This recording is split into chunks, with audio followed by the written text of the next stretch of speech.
Então, boa tarde, gente amada, gente querida. Hoje o nosso encontro é muito especial, mas muito especial mesmo, porque olha o título: Relações étnico-raciais e de gênero na literatura infanto-juvenil do Paraná.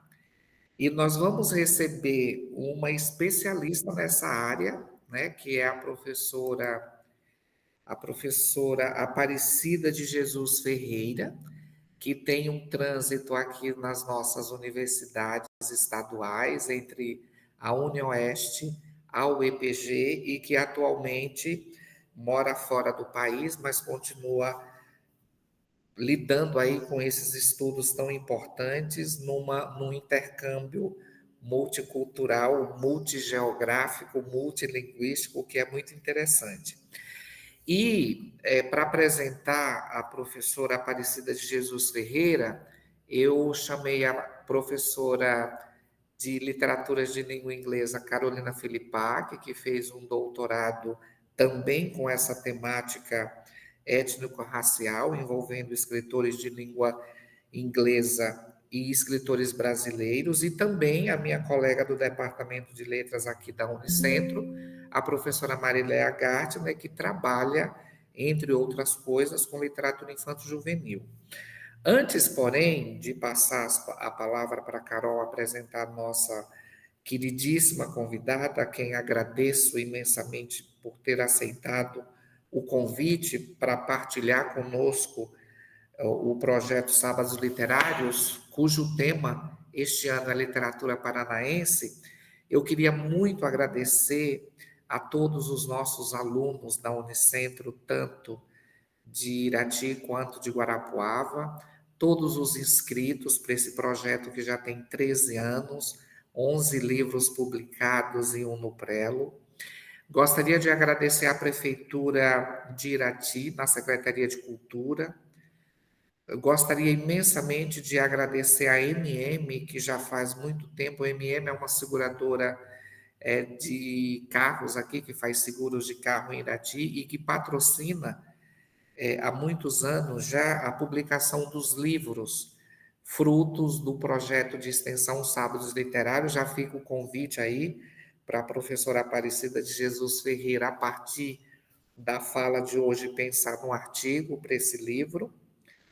E dizer que todos os inscritos precisam cuidar com a lista de presença, que será colocada após as 15 horas, e alertar para um sorteio. Todo sábado literário a gente sorteia 5 livros.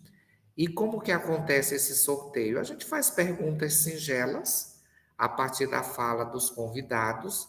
São perguntas que todos sabem a resposta, né? Mas o problema é, essa resposta, ela tem que ser enviada com o endereço completo, porque a gente manda o livro pelos correios.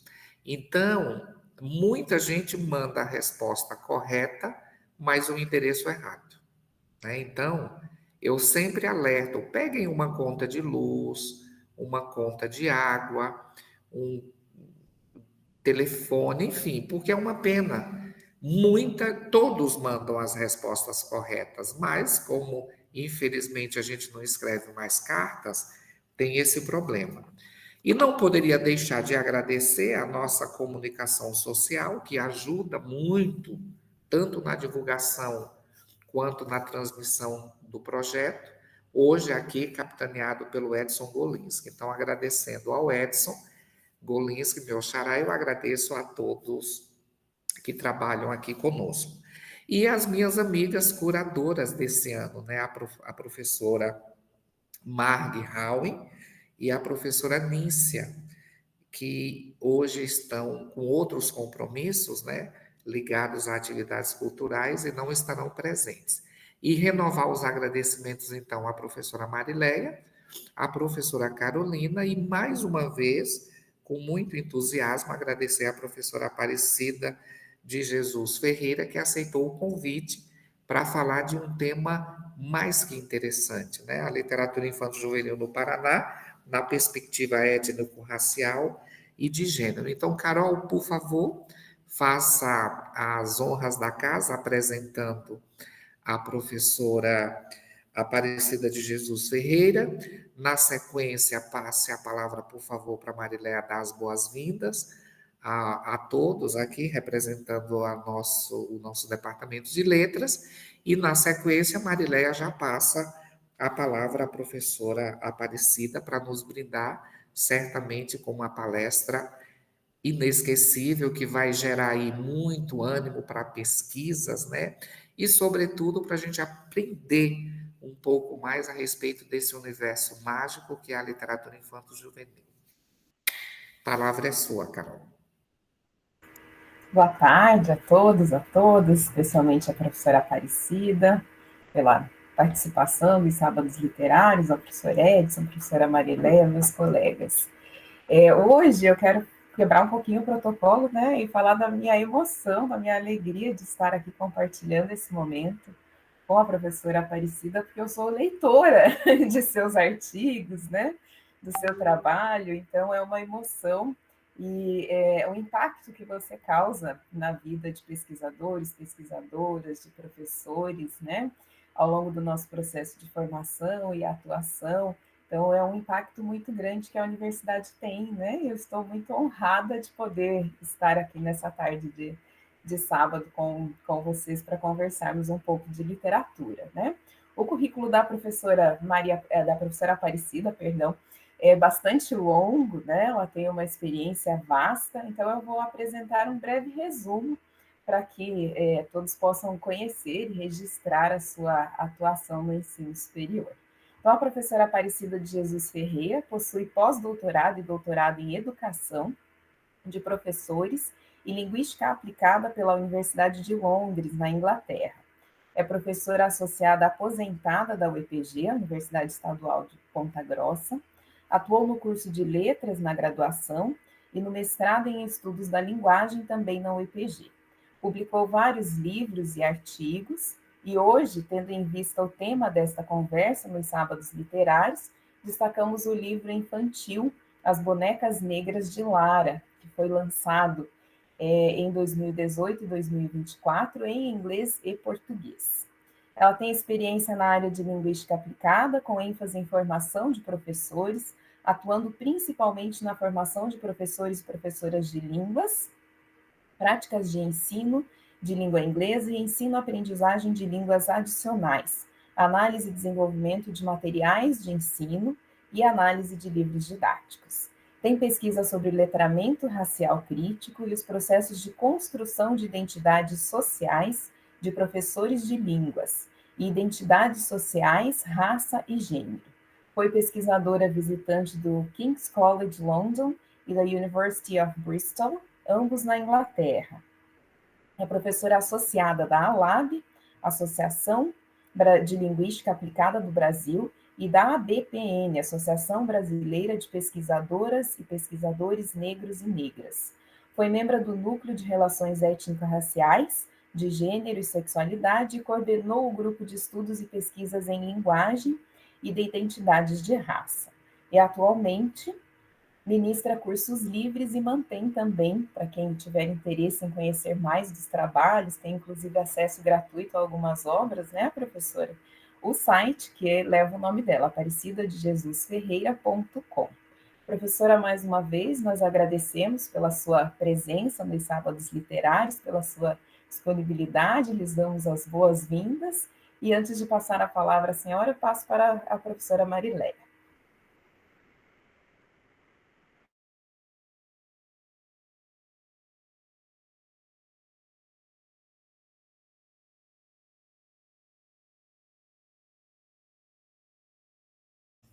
Mariléia, você está sem som, precisa abrir.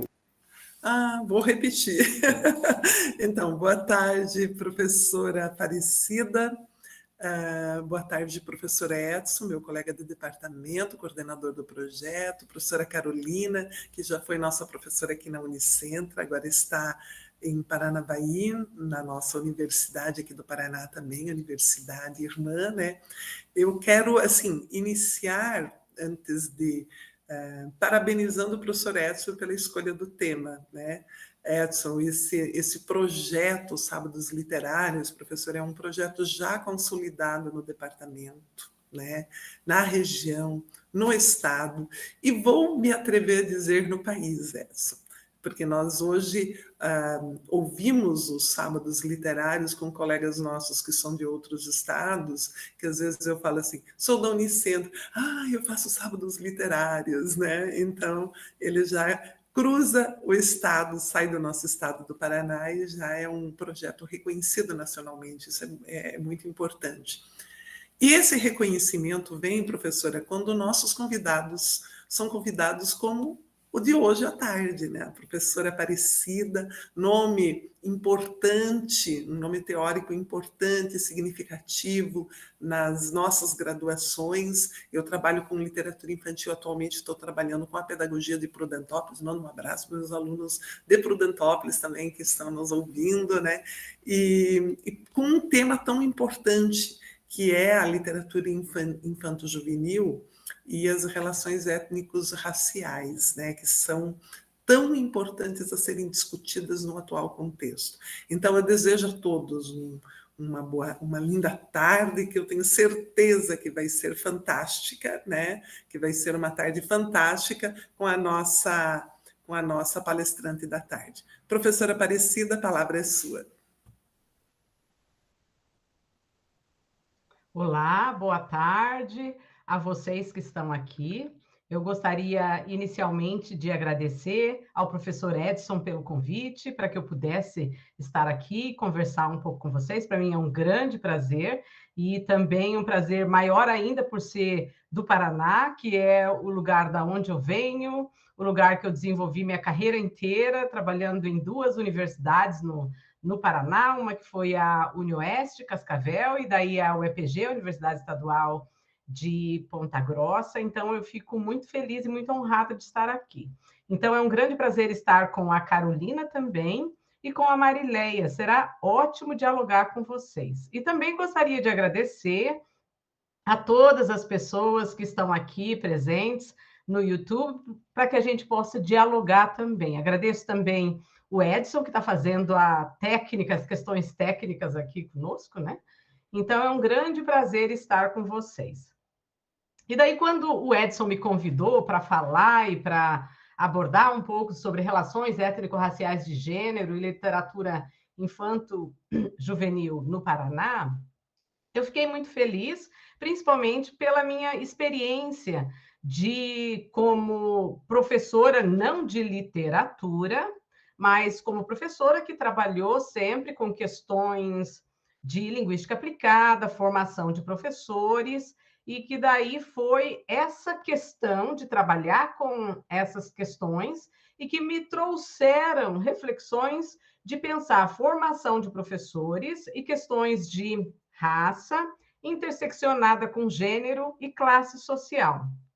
Então, a escrita desse livro de literatura infantil, infanto-juvenil, que é As Bonecas Negras de Lara, ela surgiu a partir da minha experiência com as interações nos vários cursos de formação de professores que eu ministrei, interseccionadas com as disciplinas que eu tratava e trabalhava dentro da universidade, que eram questões de formação de professores, prática de ensino, questões que refletiam sobre produção e análise de materiais didáticos. Então, foram essas interações que me trouxeram a pensar na escrita desse livro de literatura infantil, infanto-juvenil, para também possibilitar um diálogo com as formações que eu havia dado e com as lacunas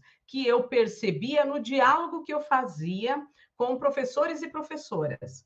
E daí, como eu pertencia ao núcleo de relações étnico-raciais de gênero e sexualidade na Universidade Estadual de Ponta Grossa, e nós fazíamos muita formação com professores com a rede municipal e estadual de ensino, e como eu já tratava e trabalhava sobre as questões, principalmente da implementação da lei 10.639 de 2003, que é a lei que tornou obrigatório o ensino da história e cultura afro-brasileira e africana em todo o currículo escolar.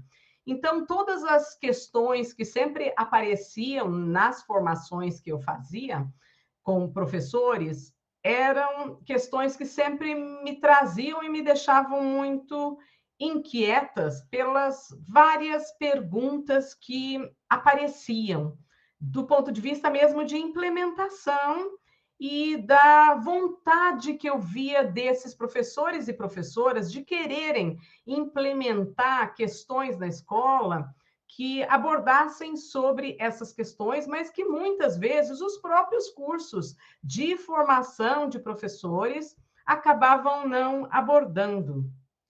E daí foi nesse sentido que esse livro, As Bonecas Negras de Lara, ele apareceu e surgiu. E que daí depois a gente vai conversando, acredito que um pouco mais sobre ele, né? Mas o que eu fiz aqui foi preparar alguns slides para fazer um pouco desse diálogo com o livro mesmo, e também com algumas questões que me tocam no livro, algumas questões que o livro me levou a refletir, alguns resultados de reflexões que outras pessoas fizeram sobre a questão de relações étnico-raciais de gênero na literatura infantil, especificamente no Paraná, porque é o lugar que eu estou...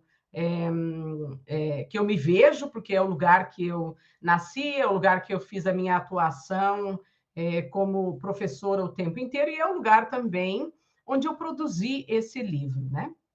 Então, eu vou apresentar algumas questões aqui para vocês, e daí, depois disso, aí a gente conversa um pouco mais, então. Então, eu vou passar os slides aqui, e daí depois a gente conversa. Então, deixa eu abrir aqui a minha janela e já passo para todo mundo aqui.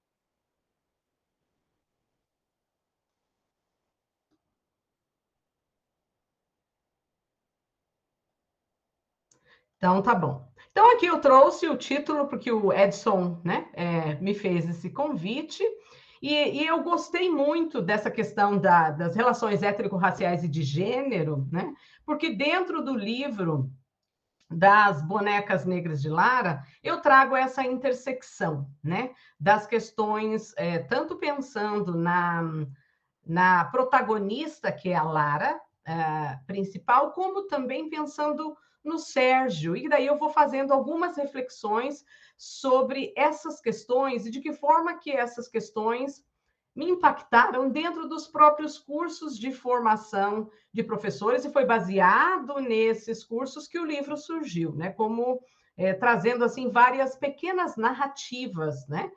Dentro do livro, e que essas narrativas, né, compõem a história. Então, eu não vou falar especificamente sobre o que ocorreu, mas a gente vai conversando no processo, acredito que depois na interação com a Carolina e com a Marileia também, né? Então, vamos lá. Eu quero começar pensando um pouco nessa questão do que o Paulo Freire coloca um pouco sobre essa questão da criticidade, né? E a partir do momento que a gente pensa nas várias atuações e reflexões, eu sempre penso na questão, o porquê que eu estou fazendo essa questão e o que isso vai me levar, né? De que forma que aquilo que eu estou escrevendo, aquilo que eu estou dizendo, vai suscitar possibilidades de que a gente faça um olhar reflexivo e crítico do meu próprio lugar de atuação. E esse meu próprio lugar de atuação tem a possibilidade de mudar perspectivas, de mudar formas de pensar, de, inclusive, possibilitar que no caso da literatura infantil e literatura infanto-juvenil, que as pessoas, quando têm acesso a essa literatura e quando têm acesso a temáticas que trazem reflexões, podem mudar perspectivas, né? Na vida dessas pessoas e na vida das pessoas que fazem parte daquelas pessoas também, né? Então, é nesse sentido que eu trouxe essa citação do Paulo Freire, que ele coloca, né? Como professor crítico, sou aventureiro, responsável, predisposto à mudança, à aceitação do diferente. Nada do que experimentei em minha atividade docente deve necessariamente repetir-se.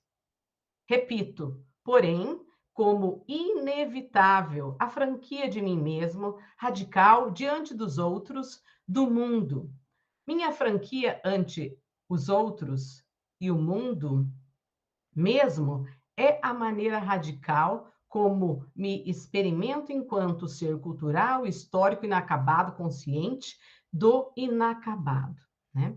Então, todas essas reflexões que eu venho fazendo sobre as questões de relações étnico-raciais, relacionadas e interseccionadas com questões de gênero, é sempre pensando, a partir dessas reflexões, que outras reflexões a gente pode trazer, então, né?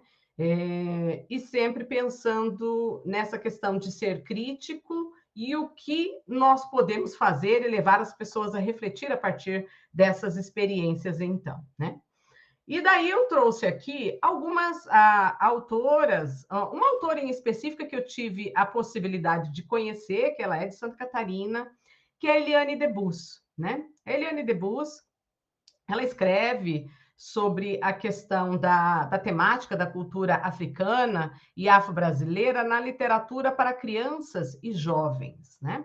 Então, a Eliane Debus, ela sempre menciona, né, o quanto que a literatura, né, e a palavra ficcional, ela leva o leitor, né, para um espaço que não são os seus, né?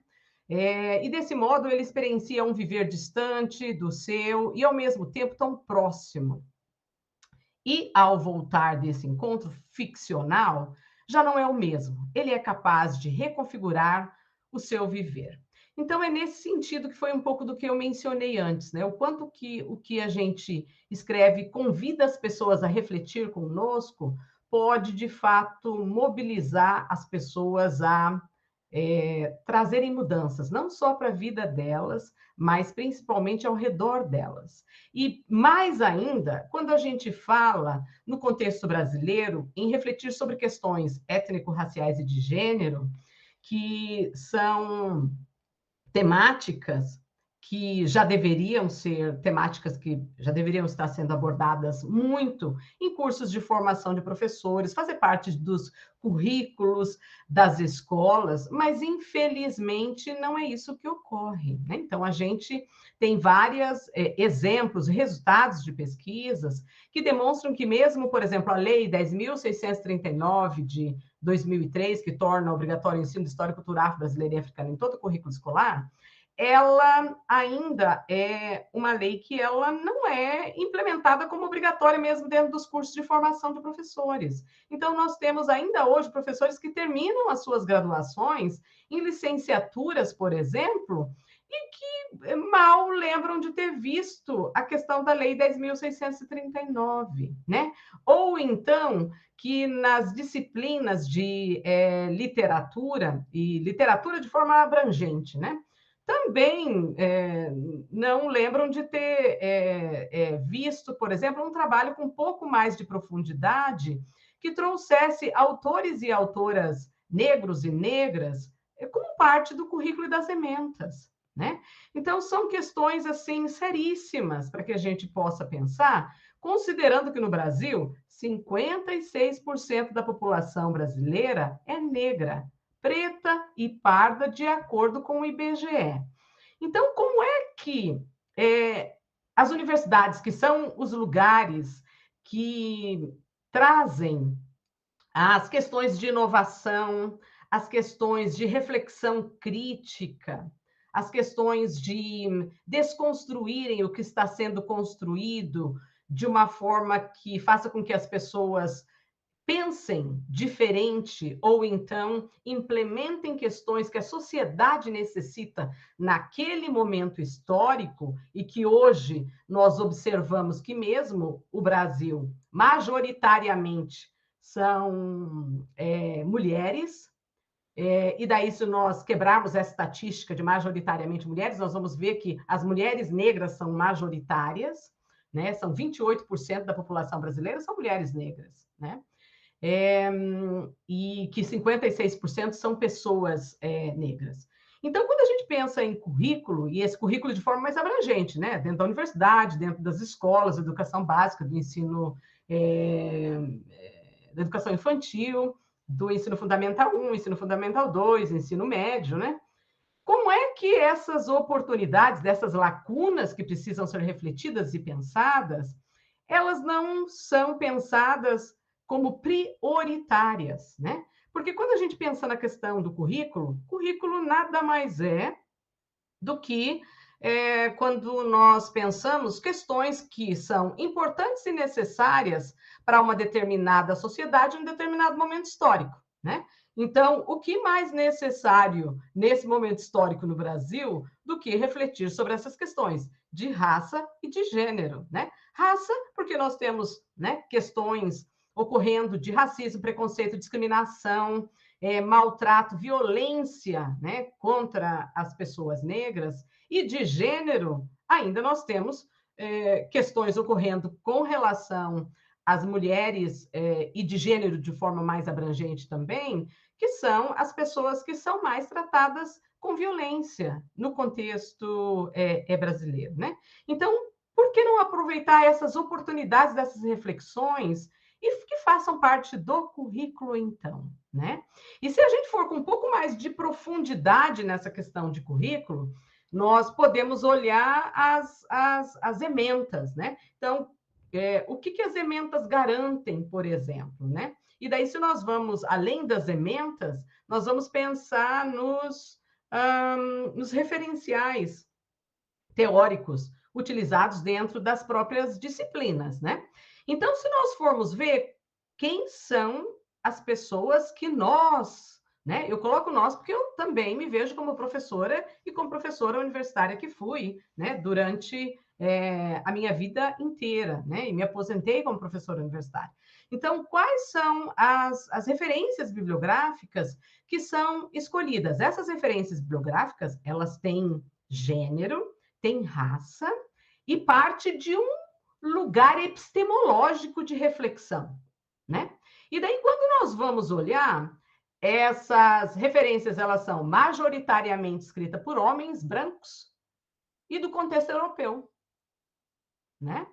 E daí, como é que isso fica pensando em epistemologias que garantam que os graduandos, seja aí da graduação, do mestrado, do doutorado, vejam pessoas como eles e elas representados dentro do currículo, né? E que a partir daí, então, possam construir outras epistemologias que tenham a ver com a própria realidade nossa do contexto brasileiro, que faz sentido e significado para as pessoas que vão ter contato com aquelas referências bibliográficas, né?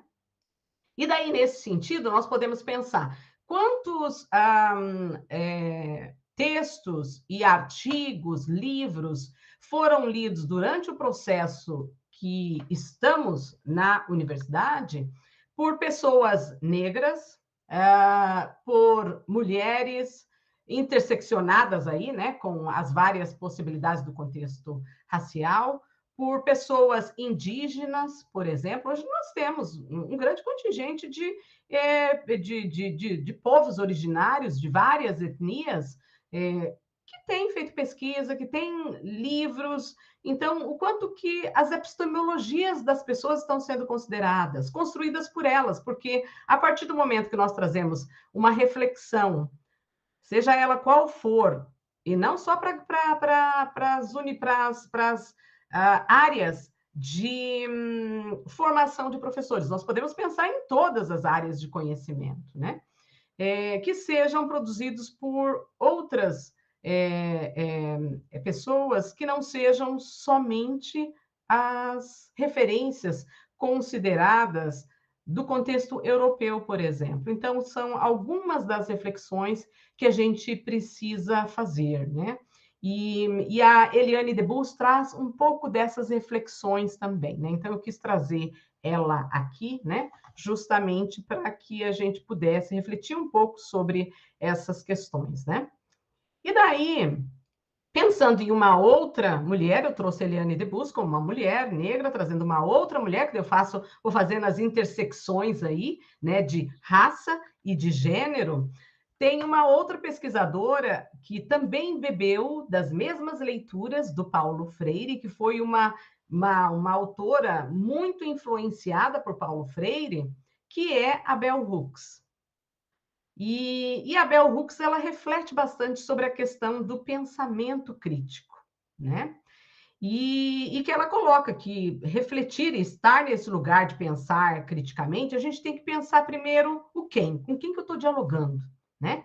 E daí, quando eu trouxe ali com quem que eu estou dialogando, no momento que a gente está construindo o currículo e vendo as ementas, com quem que eu estou dialogando? Estou dialogando principalmente com graduandos aí em todos os níveis, né? Seja graduação, mestrado, doutorado,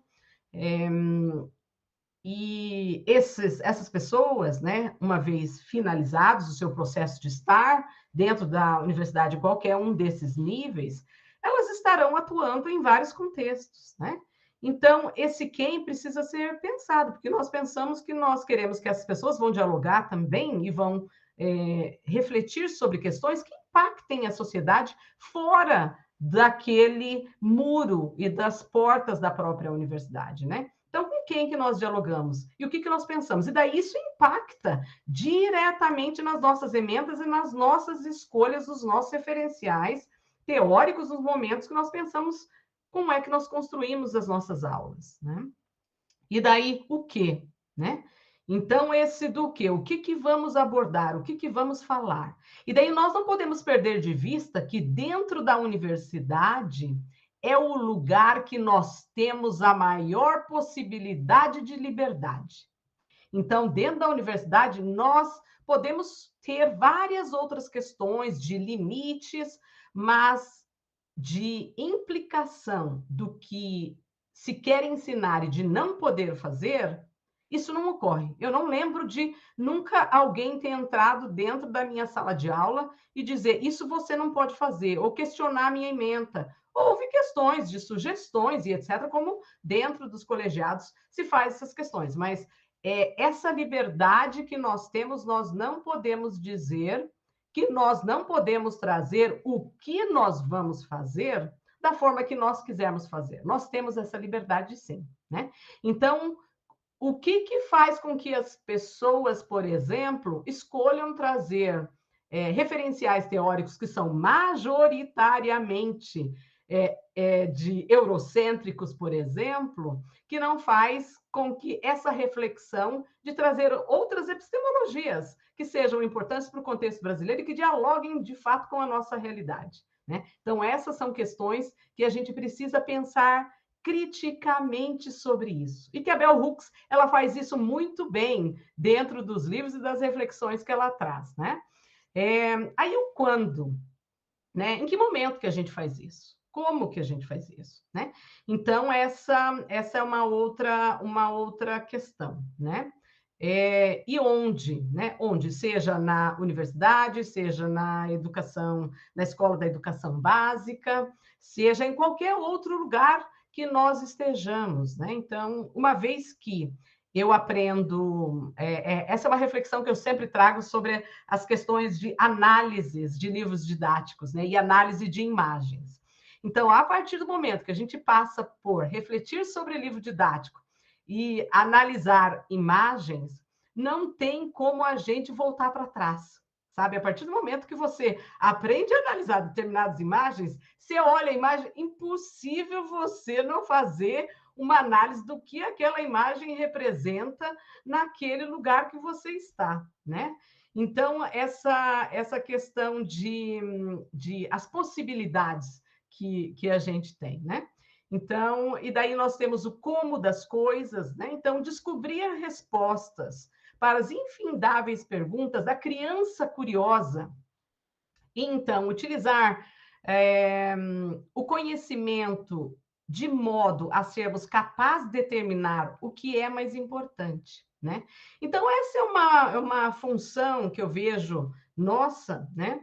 De que caminhos que a gente escolhe, né? Então, com quem que a gente quer aprender?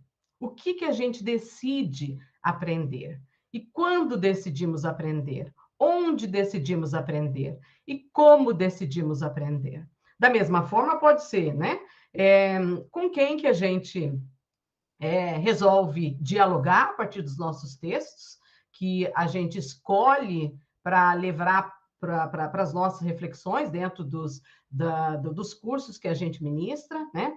E o que a gente decide, né? A partir do que a gente aprendeu, o que a gente decide ensinar, e quando, né? Em que momento a gente faz isso, e onde, né? Ela pode ser em vários lugares, né? Então, em que lugares? Será que é só dentro da universidade? Será que é só dentro da escola? Será que a gente leva isso também para os diálogos que a gente faz com os nossos amigos e amigas, com a nossa família, com as outras pessoas nos vários outros momentos que a gente está disposto a dialogar? Ou será que a gente reserva essas conversas que algumas vezes a gente acha que elas podem ser mais desafiadoras somente para o ambiente universitário, porque lá sim se acredita que lá é o lugar para fazer essas reflexões, né?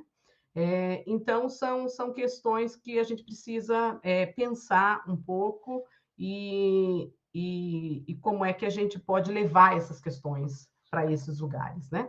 Então, essa reflexão que eu tirei aqui foi desse livro, foi do livro da Bell Hooks, do livro Ensinando Pensamento Crítico, Sabedoria Prática. E daí eu trouxe um outro livro dela, considerando que a gente está falando de literatura infantil e infanto-juvenil, que é um livro que ela escreveu, que é uma gracinha esse livro, que é Meu Crespo é de Rainha, né? Então, eu trouxe esse livro aí como um exemplo das questões que a Bell Hooks também produz, que vai além das reflexões críticas e bem pontuais que ela traz, e os diálogos que ela também resolve fazer com crianças, né? Acreditando que as questões que a gente acha que algumas vezes é muito difícil de conversar, ou que é muito difícil de falar, ou que talvez as crianças não teriam condições de acessar, né?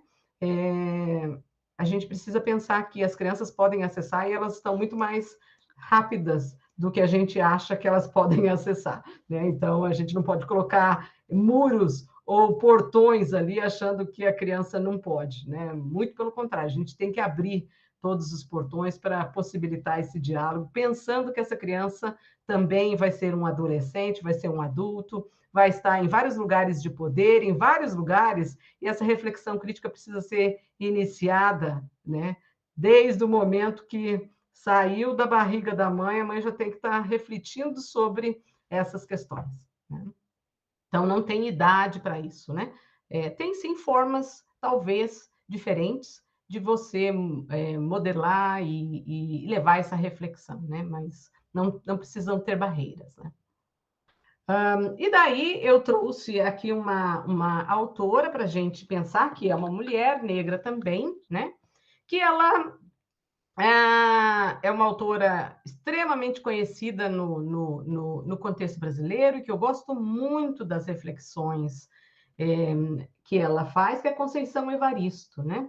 E a Conceição Evaristo traz muitas reflexões sobre escrevivências, né?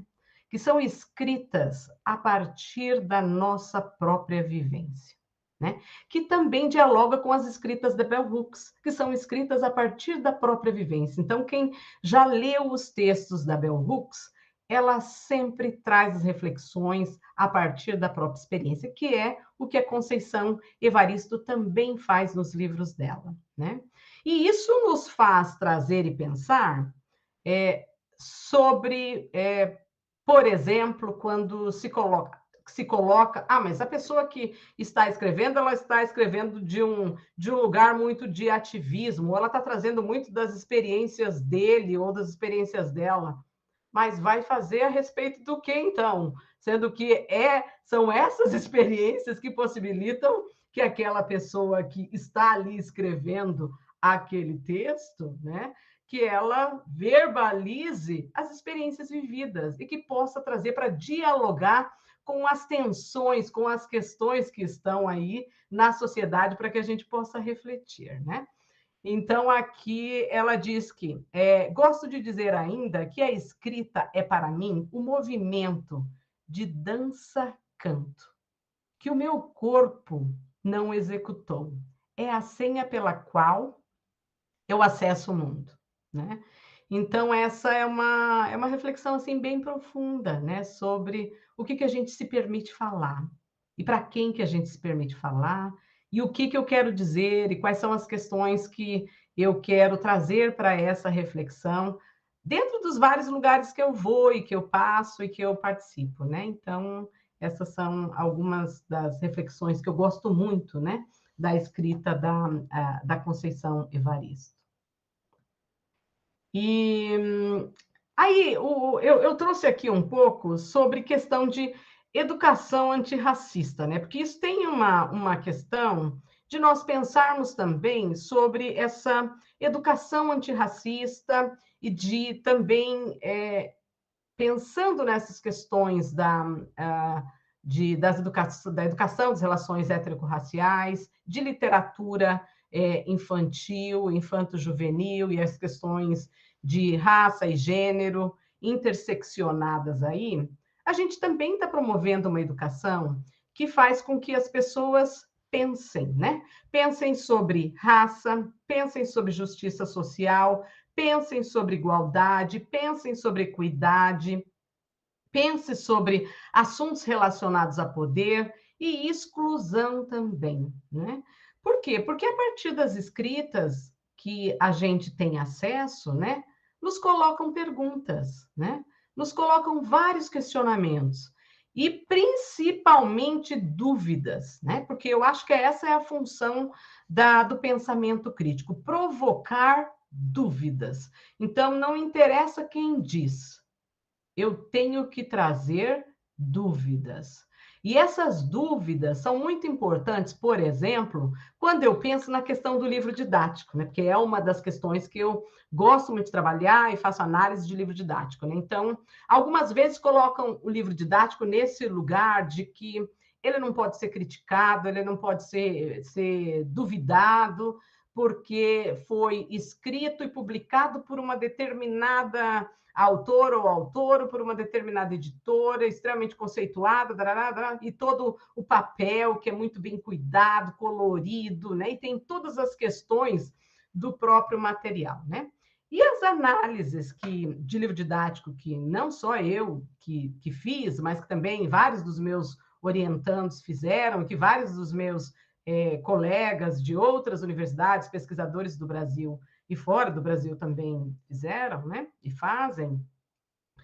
Há várias questões para serem questionadas dentro do livro didático, né? Questões desde como as pessoas são representadas dentro do livro didático, desde quais as imagens que são trazidas dentro do livro didático, e as imagens eu falo, desde fotografias, ilustrações, então tem várias questões de estereótipos, por exemplo, que são apresentados dentro do livro didático, né? E que daí, uma vez refletido e questionado, né? Mas as pessoas precisam aprender a questionar, precisam aprender o porquê que aquela imagem que fala sobre pobreza, por exemplo, no livro, por que tem uma pessoa do lado daquele texto que está falando sobre pobreza, e aquela pessoa tem uma característica específica de raça e de gênero. E por que não poderia ser uma outra imagem? E sempre aparece as mesmas imagens,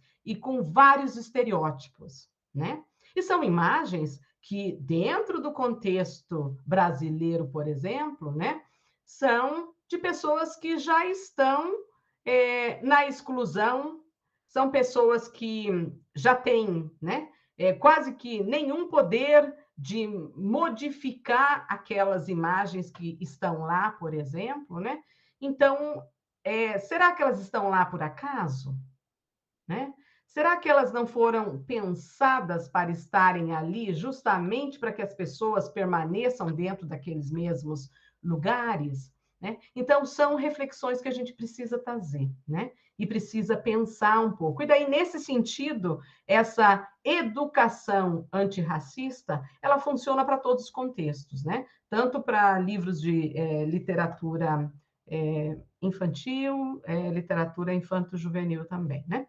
E daí, eu tenho escrito muito sobre a questão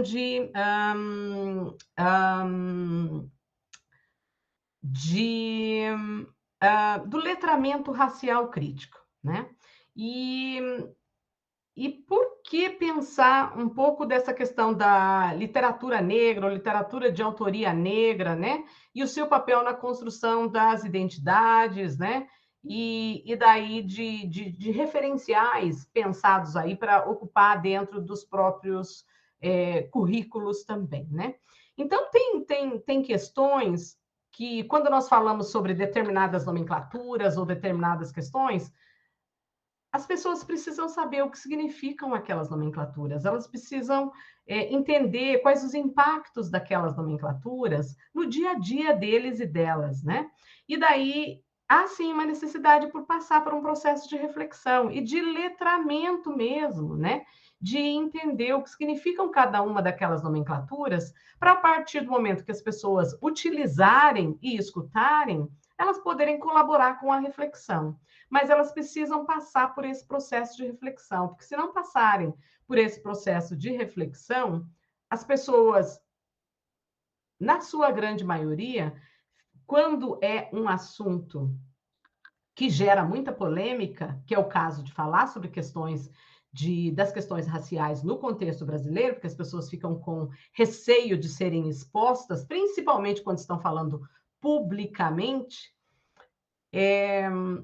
então, é uma necessidade de passar por essa reflexão para que as pessoas também possam se expor, né? E daí pensar nessa questão do letramento racial crítico é pensar sobre raça e racismo mesmo no contexto brasileiro e o quanto que raça e racismo impacta, né?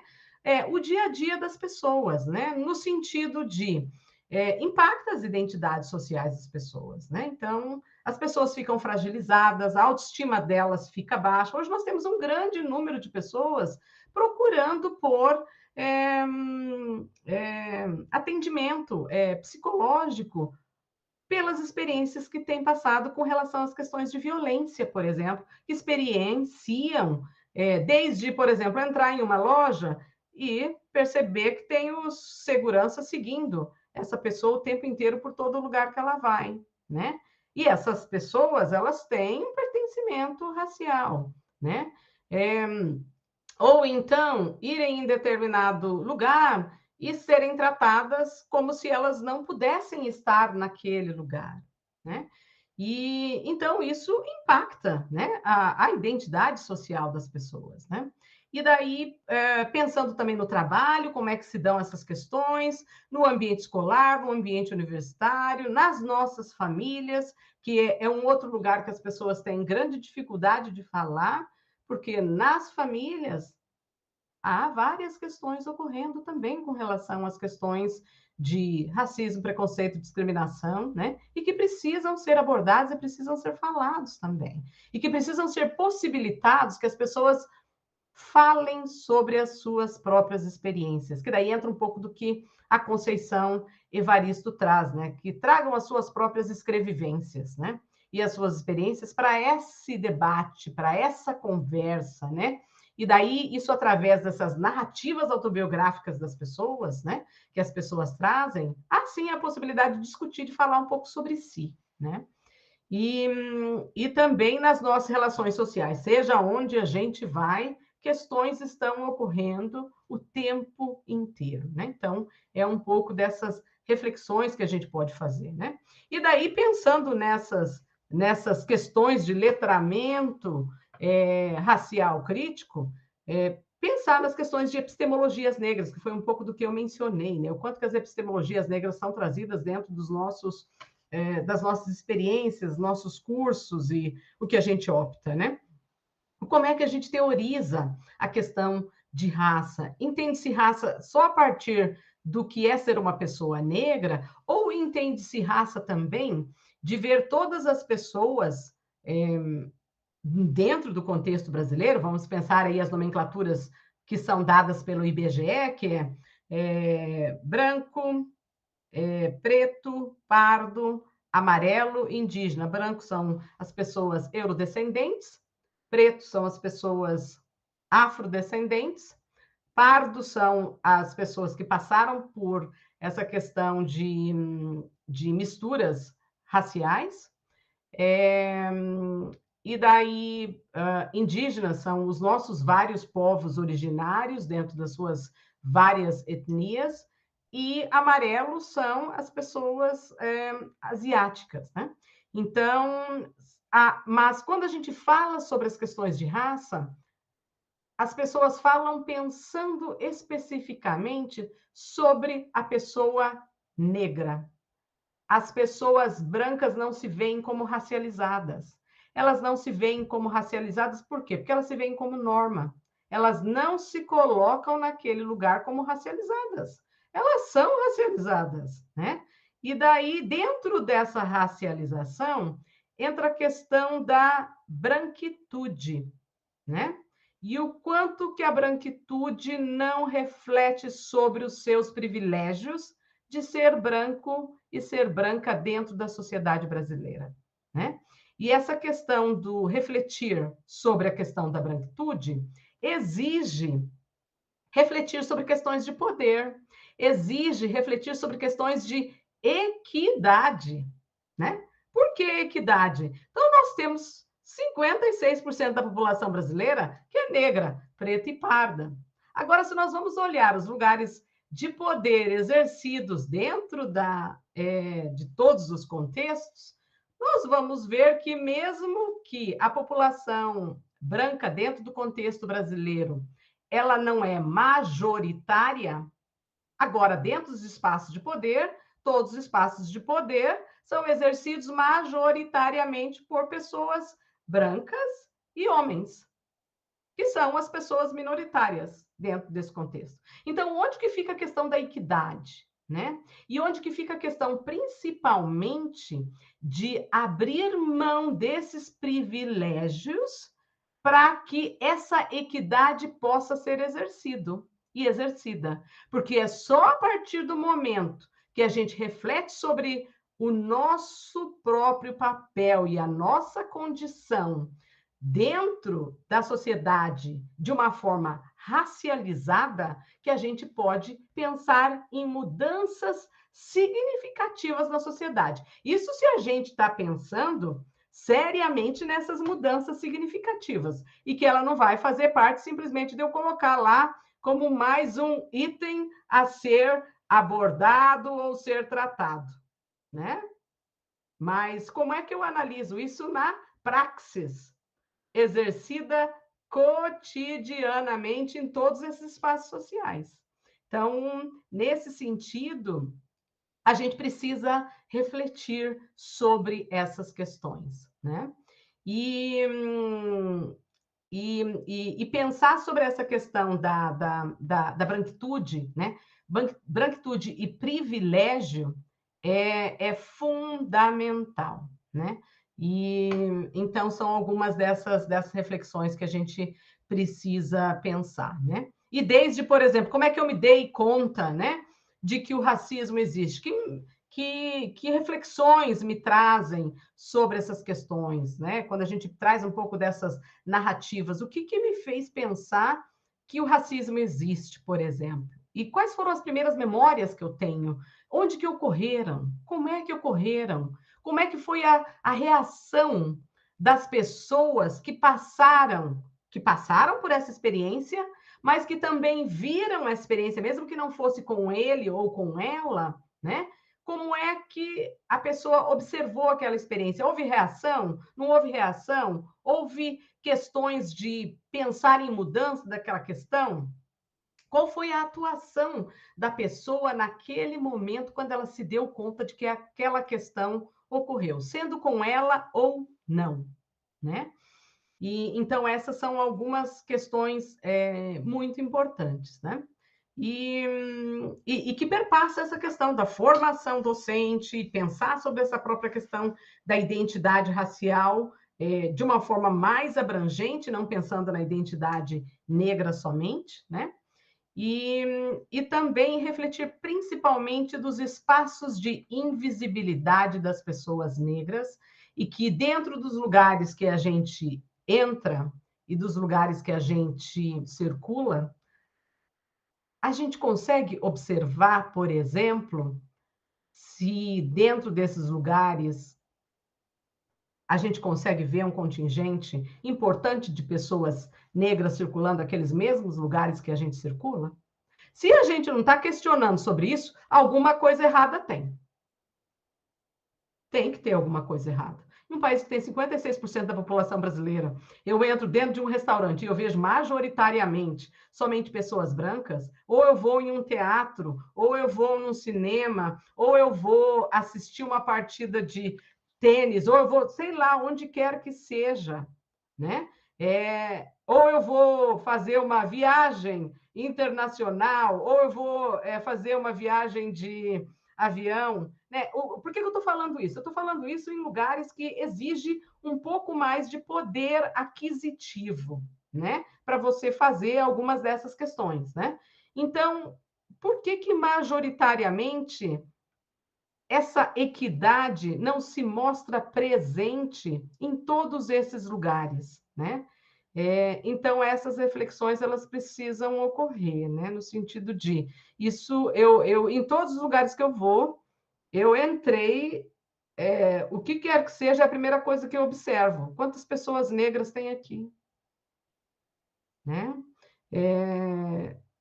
Porque isso para mim é fundamental, considerando novamente que majoritariamente o Brasil é um país de pessoas negras, né?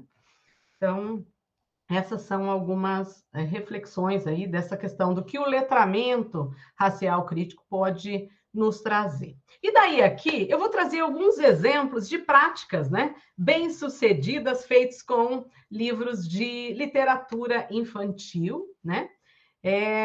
E tendo assim questões de trabalho de literatura infantil com personagem negro ou negra como protagonista, mediada pelo letramento racial crítico e que atua na desconstrução de estruturas que oprimem e discriminam dentro da escola, né?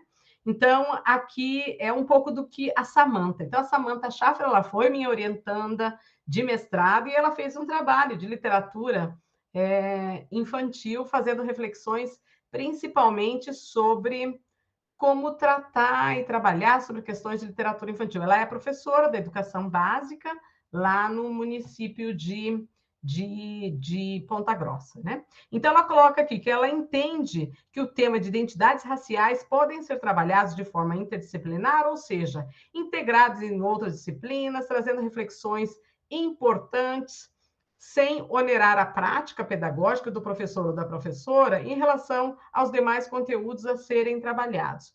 Por que ela trouxe isso? Porque algumas vezes alguns professores e professoras colocam: olha, o currículo já tem tantas questões para serem trabalhadas que a gente não tem tempo para abordar essas questões, né? Então, essas são algumas questões que são trazidas. E aqui ela diz que não, né? Você pode trazer aí os livros de literatura que abordem sobre várias temáticas e que isso não vai onerar, né? E isso, na realidade, vai possibilitar que seja agregador para as várias reflexões que você está fazendo, né? E daí o trabalho e a pesquisa dela foi letramento racial crítico, o encantamento do livro O Mundo no Black Power de Tayó, né? E que é um livro que foi escrito pela Kilsan de Oliveira. E quando ela trabalhou com esse material, a Samantha, né? Ela principalmente pensou ali na proposta de uma unidade didática com ênfase na questão do letramento racial crítico, né? E daí as questões que ela pontuou e que ela coloca que ao longo de todo o livro, que ela fez uma análise desse livro para depois propor uma atividade didática pensando no próprio livro para que fosse trabalhado com as crianças, né? Então, ela coloca ali que, ao longo de todo o livro, a raça negra é valorizada. Taió é comparada a tudo aquilo que é bonito, importante e que tem valor. Tudo isso com um engajamento entre a linguagem e as suas ilustrações. Há a chamada de atenção para expressões relacionadas às culturas africanas, afro-brasileiras, em suas páginas, que traz o respeito a essas culturas, para influenciar de forma positiva essas crianças e os seus ancestrais. Então, os resultados da pesquisa dela indicam que o letramento racial crítico é um importante aliado para os docentes em sala de aula, quando o assunto é o trabalho com as identidades de raça e as crianças negras. Então, as conclusões que demonstram que o trabalho dos docentes, a partir do livro de literatura infantil, com personagens negros como protagonistas, pode abordar a identidade das crianças negras de forma positivada. E uma proposta didática, com ênfase na questão do letramento racial crítico, pode colaborar para o fortalecimento das identidades raciais de crianças negras, né? Então, foi um trabalho muito importante que a Samantha fez, né? Principalmente além da análise do material, ela também fez uma proposta de uma unidade, uma atividade didática que fosse trabalhada pensando nas propostas do que o livro traz, né? E daí tem um outro trabalho da Keila de Oliveira, que a pesquisa dela foi sobre letramento racial crítico nas séries iniciais do ensino fundamental 1, a partir do livro de literatura infantil, né?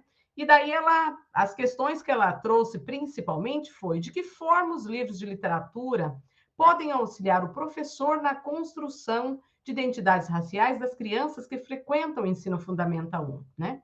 Então, a literatura infantil, quando apresenta personagens negros de maneira positiva, contribui para que a criança negra se sinta participante e ativa em sala de aula e na sociedade. Contribui para o reconhecimento racial da criança negra, para a valorização da autoestima, e essa percepção também é possível pela criança branca com relação à criança negra. A literatura infantil pode ser um instrumento facilitador para discutir sobre raça em sala de aula, visto que a contação de histórias e as práticas de letramentos promovem um aprendizado significativo aos educandos, de modo que se tornem críticos e ativos para além do espaço da escola, né? E daí aqui está um pouco dos livros que a Keila trabalhou, porque a Keila fez um trabalho do tipo etnográfico dentro da escola, que ela ficou na escola durante vários meses, fazendo a questão de contação de histórias, escutando os professores fazendo a contação de história, desses 3 livros que estão aqui, que são livros que apresentam meninas negras como protagonistas, e daí entra a questão de raça e gênero, né? E que ela também observou as mudanças que ocorreram nas crianças a partir dessas atividades de contação de histórias e também de reflexão. As crianças fizeram várias atividades, desde ilustrações, e que isso ela pôde perceber a mudança também na forma da interação das crianças com as demais crianças brancas, crianças negras, por exemplo, e as relações entre elas e professores, né? Então, os livros apresentam meninas negras como protagonistas, trazem o tema raça com o intuito de valorização e de reconhecimento da identidade racial negra, destacam famílias diversificadas, pai, mãe, filhos, mães e avós, filha, pais separados, por exemplo, que é uma questão que alguns dos livros trazem essa questão, narram a história a partir de convivência familiar e, com isso, ressaltam a herança genética, cultural e também a questão de ancestralidade, que são questões que aparecem no próprio livro também. Então, são histórias do cotidiano de crianças e, portanto, possibilitam a leitura e o diálogo com a criança, com crianças ainda pequenas. Ou seja, as questões, as histórias que são relatadas dentro desses livros são histórias que dialogam com as experiências das crianças e que têm a ver com as realidades delas, né? Então, não são questões que as crianças não podem se ver ou não veem a sua própria representatividade dentro daqueles livros, né? Mostram questão de afetividade com a criança, com a avó. No caso, ela trouxe ali a Luanda, Betina e a bisavó do livro da Lara, né? E tematizam respeito à diversidade. E daí foram escritos por professoras universitárias, pesquisadoras, né? Que pesquisam a temática, né? Então, essas são algumas das questões que era de interesse da Keila de ter feito isso, né? E daí aqui eu apresento um pouco de um projeto que eu fiz com as escolas do ensino fundamental 1 na prefeitura de Ponta Grossa, né? E que a gente trabalhou com esse projeto de diversidade étnico-racial, étnico-cultural brasileira, histórico-cultural brasileira e indígena, né? Que daí foi coordenada na época pela professora Tereza Jussara, que também era professora da universidade, que naquele momento estava como uma professora dentro do município, trabalhando também com questões de formação de professores, né? E daí eu fiquei responsável por tratar principalmente dessas questões da diversidade étnico-racial em sala de aula, né? Então, foi um trabalho desenvolvido ao longo de 6 meses dentro da escola, que a gente tinha dentro da própria prefeitura, que daí a prefeitura selecionou vários professores, eu acho que naquele momento foram 60 professores, se não me engano, um professor de cada escola, e que daí aquele professor era responsável de voltar para a sua escola e fazer os grupos e refletir sobre as questões que foram feitas, né? E daí, dentro disso, cada um daqueles 60 professores desenvolveu em grupos daí dentro das próprias escolas projetos e subprojetos que pensassem essa questão de refletir sobre questões raciais dentro das próprias escolas, né? E daí teve questões desde discutir a questão de cidadania e igualdade, construindo conhecimento da questão da identidade, desconstruindo o mito da igualdade racial, desmistificando a cultura negra além do espaço escolar. Aí teve a questão de resgatando a cultura do nosso povo, né? Então, teve várias questões e que depois eles promoveram.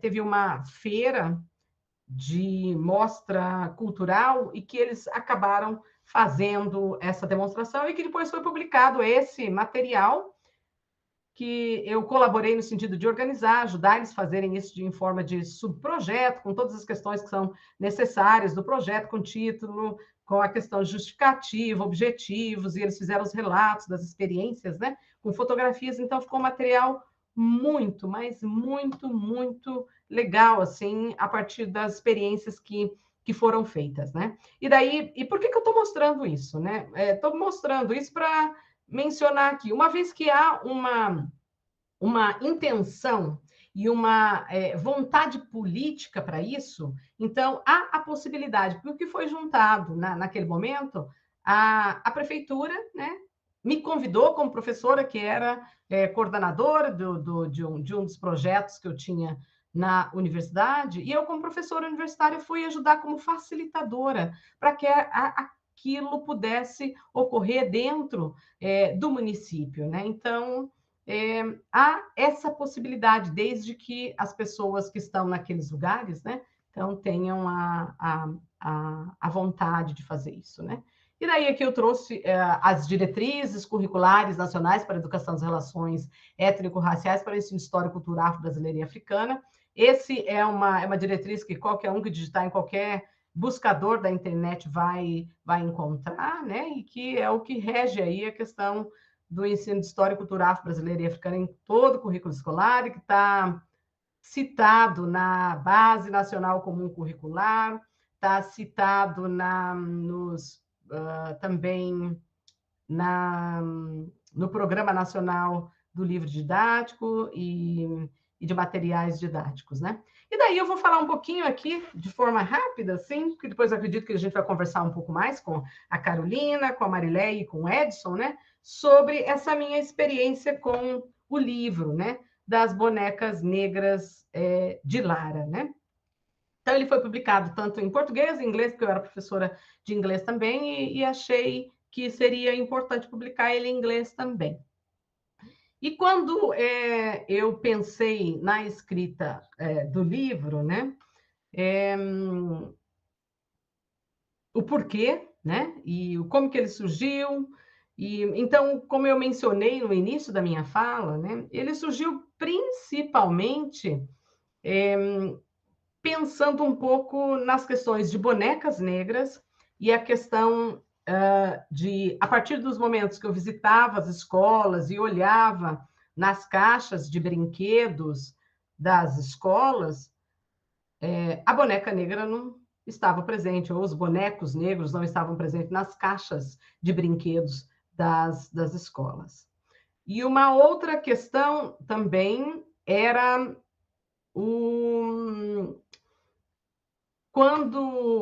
e tem pesquisas que mostram isso, né? A questão das crianças brancas e crianças negras não quererem bonecas negras. Por quê? Por todas as questões dos estereótipos que são trazidos sobre o que é ser negro e negra na sociedade brasileira, né? E daí as pessoas querem estar próximos ou se verem representadas de forma positivada. E que, infelizmente, não é isso que ocorre. Então, nós precisamos mudar um pouco dessas narrativas, né? E daí essas narrativas podem ser mudadas a partir do momento que a escola, então, leva livros de literatura infantil, vendo pessoas negras como protagonistas de forma positivada, como eu mostrei essas duas pesquisas, feita pela Samantha e feita também pela Keila, né? Que as pesquisas que elas fizeram demonstraram essas questões, né? E o livro surgiu como uma questão de observar várias das lacunas que eu observava nas formações e nas reflexões que eu fazia com professores e professoras, e também nas minhas próprias experiências pessoais, que o livro traz uma outra questão de experiência pessoal que não ocorreu na escola, mas que de experiência pessoal que depois eu acredito que na conversa com a Marileia e com a Carolina isso vai vir. E principalmente com essas visitas, né, nas escolas. Então, a partir das várias reflexões, dos vários contatos que eu tive com o livro e com pessoas que utilizaram o livro também, então foi possível perceber que o livro aumenta a autoestima das crianças negras, colabora para entender as reflexões acerca da literatura infantil e na escolha da literatura negra. A literatura negra quebra o paradigma de que a pessoa branca como norma e o eurocentrismo, porque as crianças brancas e crianças negras também podem ver outras personagens representadas dentro dos livros, que não seja só dentro de uma perspectiva e um paradigma eurocêntrico. Ensina as crianças de que elas têm uma percepção sobre como se dão as questões raciais no contexto em que elas estão, né? Desde olhar a questão da família, da escola, as relações sociais, no contexto em que elas circulam, né? E trazem questionamentos, porque as crianças daí, nesse momento, elas vão trazer vários questionamentos para dentro desses vários locais, que é o que a gente quer, né? Possibilita que as crianças tenham acesso a um letramento racial crítico através da leitura e sintam o desejo de pertencimento, porque elas também passam por esse processo de se letrar a partir do momento que elas têm acesso às várias literaturas que tocam aí com as questões étnico-raciais. Possibilita que as crianças possam se ver representadas em bibliotecas, escolas, universidades, lojas de brinquedos, por exemplo, né? Das crianças entrarem dentro de loja de brinquedo e na seção de bonecos e bonecas e poderem ver que elas encontram bonecos e bonecas que elas gostariam de ter, né? Então, essa é uma outra questão importante, né? E se verem também com profissões diversas, né? Inclusive como escritor e como escritora, por exemplo, né? Percebo que através das ilustrações é uma forma de representação e representatividade e principalmente visibilidade, né? Que a literatura eurocêntrica não faz isso. E o livro ensina que as crianças aprendam de forma crítica a perceber se o texto não as representa, né? E que algumas vezes algumas pessoas pensam, a criança não vai perceber. Ela percebe, sim. Ela é muito rápida em perceber que ela não faz parte daquele lugar lá que tantas outras crianças fazem parte, né? E daí aqui eu trouxe um pouco de algumas fotos, né? Esse livro ele foi publicado com apoio de alguns órgãos de fomento, e eu tive o prazer de poder distribuir eles, foi distribuído no Paraná inteiro, por algumas secretarias de cultura, ele foi feito em 2 edições, na primeira edição eu fiz formação para 2.000 professores durante 10 dias, cada dia ia 200 professores dentro daquele anfiteatro ali, que é a primeira foto, e dei formação para todos esses professores, né? Então, foram 10 dias, 200 professores por dia, e daí foram distribuídos os livros. Isso foi na primeira formação. Aí, depois, por conta disso, eu fui convidada para ir dentro das escolas, que é a segunda foto ali, eu dentro da escola fazendo contação de história para as crianças. E daí, na segunda edição do livro, eu escolhi uma escola em Ponta Grossa, que era uma escola de período integral, que tinha 1.000 e poucas crianças, e daí foi distribuído os livros para aquelas crianças dentro da escola, e daí eu passei quase que 3 semanas dentro da escola, indo em todas as salas de aula, fazendo contação de histórias para as crianças, e que foi maravilhosa experiência. E daí eu levei, como vocês podem ver ali, as crianças com os livros, e que eles ficaram com os livros, mas uma coisa importante que ocorreu, os livros ficaram lá, mas eu fiz várias bonecas negras como se fosse a personagem do livro, e levei comigo. E daí, nessa questão da contação de histórias com essas várias bonecas negras, eu não podia deixar uma boneca para cada criança, né? Porque nem tinha condições para isso. Então, eu levei as caixas daí com os livros e também com alguns exemplares da bonequinha Abayomi, que conta a história dentro do livro da boneca Abayomi, né? E daí, enquanto eu ia contando e conversando com eles sobre a história do livro, eles iam passando as bonecas, ficavam com as bonecas e tal. Aí, depois, no final, eu geralmente pedia para eles, olha, então agora eu vou para outra sala, né? Para outra turma, para fazer essa conversa com eles. Aí eu pedia para que eles me trouxessem os livros, as bonecas, né? Porque os livros ficaram lá, as bonecas, para que eu pudesse para outra sala. Então, tinha criança que pegava a boneca, abraçava a boneca, colocava na caixa, dava uma volta na sala, pegava a boneca de novo, né? Ou seja, né, muitas delas nunca tinham visto uma boneca negra, né? Que tivesse, talvez, um visual que desse o desejo de pertencimento para elas, por exemplo, né?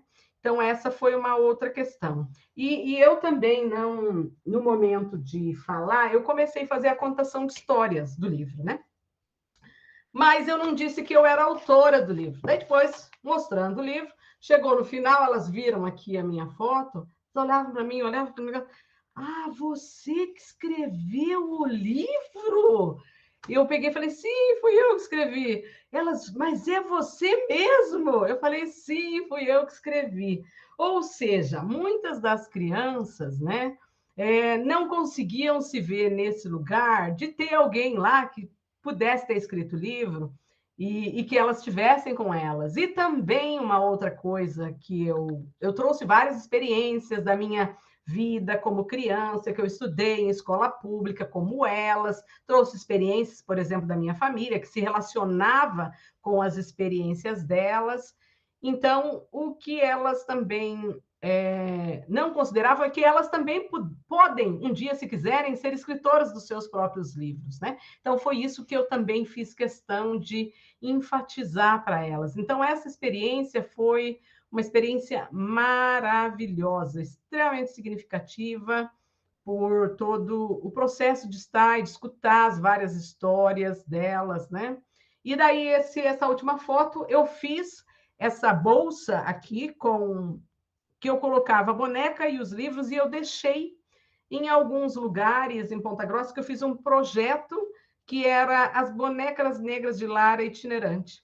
E daí as pessoas levavam para a escola a bolsa com os vários livros, com as bonecas, e daí iriam deixando e passando para vários outros lugares, né? Então, foi uma proposta assim, bem legal para mim também, porque eu aprendi bastante, recebi bastante depoimento, resultado das experiências, né? E aqui traz aí outros lugares, né? Então, teve alunos do ensino médio que fizeram a leitura desses livros através da bolsa, né? Então, como vocês podem ver ali, ó, é a bolsa, aquela bolsa do projeto itinerante, né? Então, foi para vários lugares, eu nem sabia, de vez em quando eu recebia lá no meu Facebook ou no meu Instagram, as pessoas dizendo, olha, o teu livro está aqui, olha o que a gente fez, né? Então, eu ia recebendo. Então, e nesse caso aqui, foi feito, levado para uma professora, quis levar para alunos da educação, do ensino médio, justamente para que essas crianças pensassem que eles também poderiam ser contadores de histórias, né? Que eles poderiam ser contadores de histórias que refletissem com os seus irmãos, irmãs, sobrinhos, primos, quem quer que seja, né? E daí eles fizeram todo um trabalho de construção, né? De montar, né? A boneca Abayomi, daí fizeram depois, eu acho que a doação para uma escola, né? E esse outro aqui também foi uma criança, um pai de uma criança que eu também não conhecia, e que ele mandou a foto da filha dele aqui com vários outros livros de literatura infantil de crianças negras sendo representadas de forma positivada, e essa outra aqui também, que era uma menina, né, que também leu o livro e que a mãe também me mandou o livro, ela, né, fazendo a leitura do livro. E daí aqui teve um outro projeto, que é o Bando da Leitura, que é um projeto que tem em Ponta Grossa, e daí eu fui lá para fazer a contação de histórias também, e daí aqui foi o Renan que me convidou, porque ele trabalhava nesse projeto, dentro da escola Marista, porque eles têm um projeto social lá em Ponta Grossa, né? E daí eu fui dentro desse projeto para trabalhar com várias crianças lá também, e daí depois foi feito doação também, né, para vários outros lugares. Isso aqui foi a Associação de Pais e Amigos de Deficiente Visual, que é a PADEV, de Ponta Grossa também. Então, foi doado assim para vários lugares, né? Então, eu tive várias experiências, que fiquei assim muito, muito, muito feliz de ter tido essa oportunidade, que foi o livro, né, que me oportunizou fazer isso, né? Então, deixa eu tirar aqui agora os slides para que a gente possa conversar. Isso. Então, muito bem, meninas. Fiquem à vontade. Eu tenho minhas perguntas, mas eu fico por último. Agora é com vocês.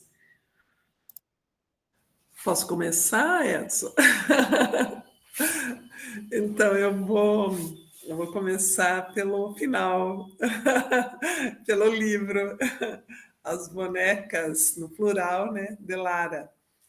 A boneca na literatura infantil, ela tem uma simbologia muito especial, né? Aquela simbologia de encantamento.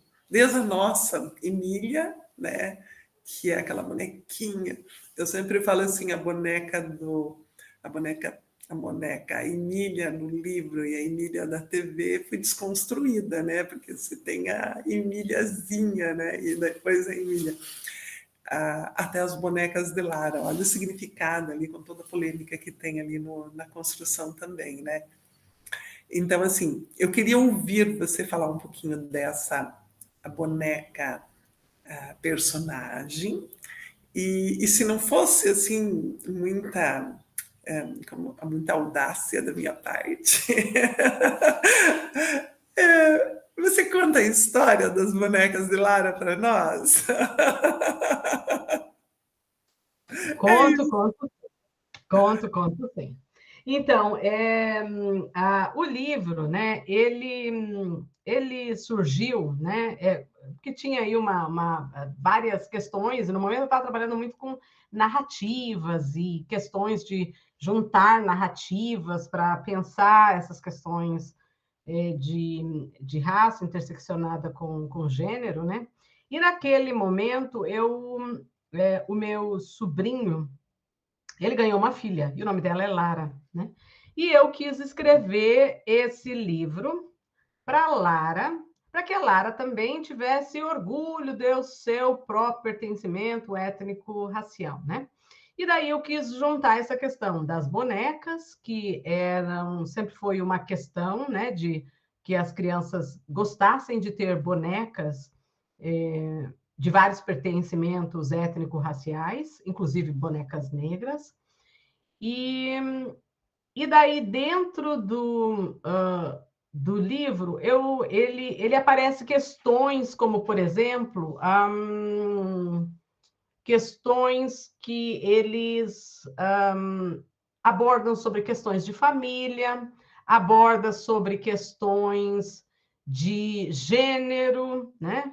Aborda sobre questões de tonalidades, de cor de pele. Então, ele traz várias dessas questões, né? E que várias dessas questões foram experimentadas por mim através dos vários lugares que eu estive, né? Então, eu vou ler, eu acho que o livro, acho que você quer que eu leia, é isso, né? Então tá, Marileia, vamos lá. Então, As Bonecas Negras de Lara. Lara sempre chama suas amigas e os seus amigos para conhecerem a coleção de bonecas negras que ela tem. Ela tem 2 amigos da escola, a Paula e o Sérgio. Eles vão à casa da Lara para juntos brincarem com as bonecas dela. Deixa eu mostrar aqui a Paula e o Sérgio aqui.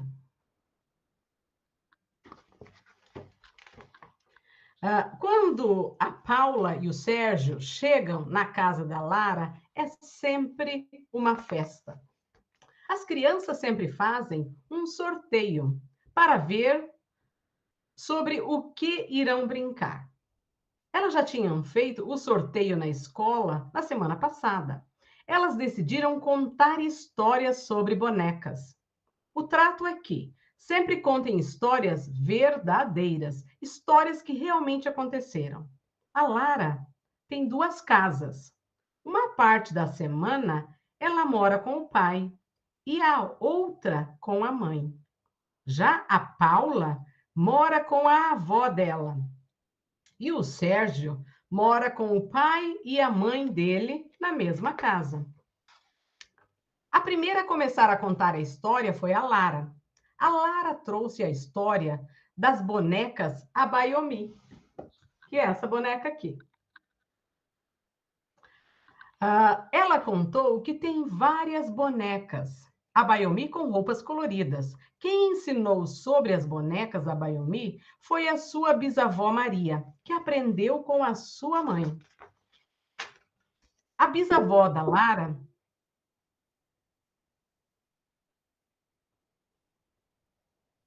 deixa eu ver aqui.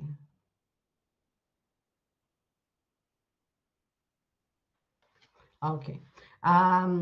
Eu vi uma pergunta ali, veio. A bisavó da Lara disse que os seus ancestrais vieram do continente africano, onde há vários países, para o Brasil.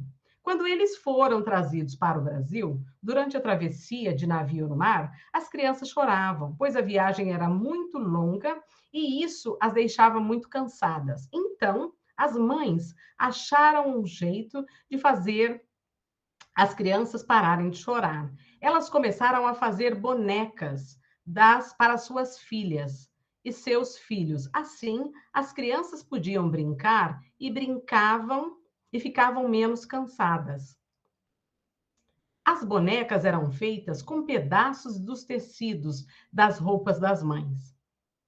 As mães pegavam seus vestidos, rasgavam e dos pedaços dos tecidos criavam as bonecas.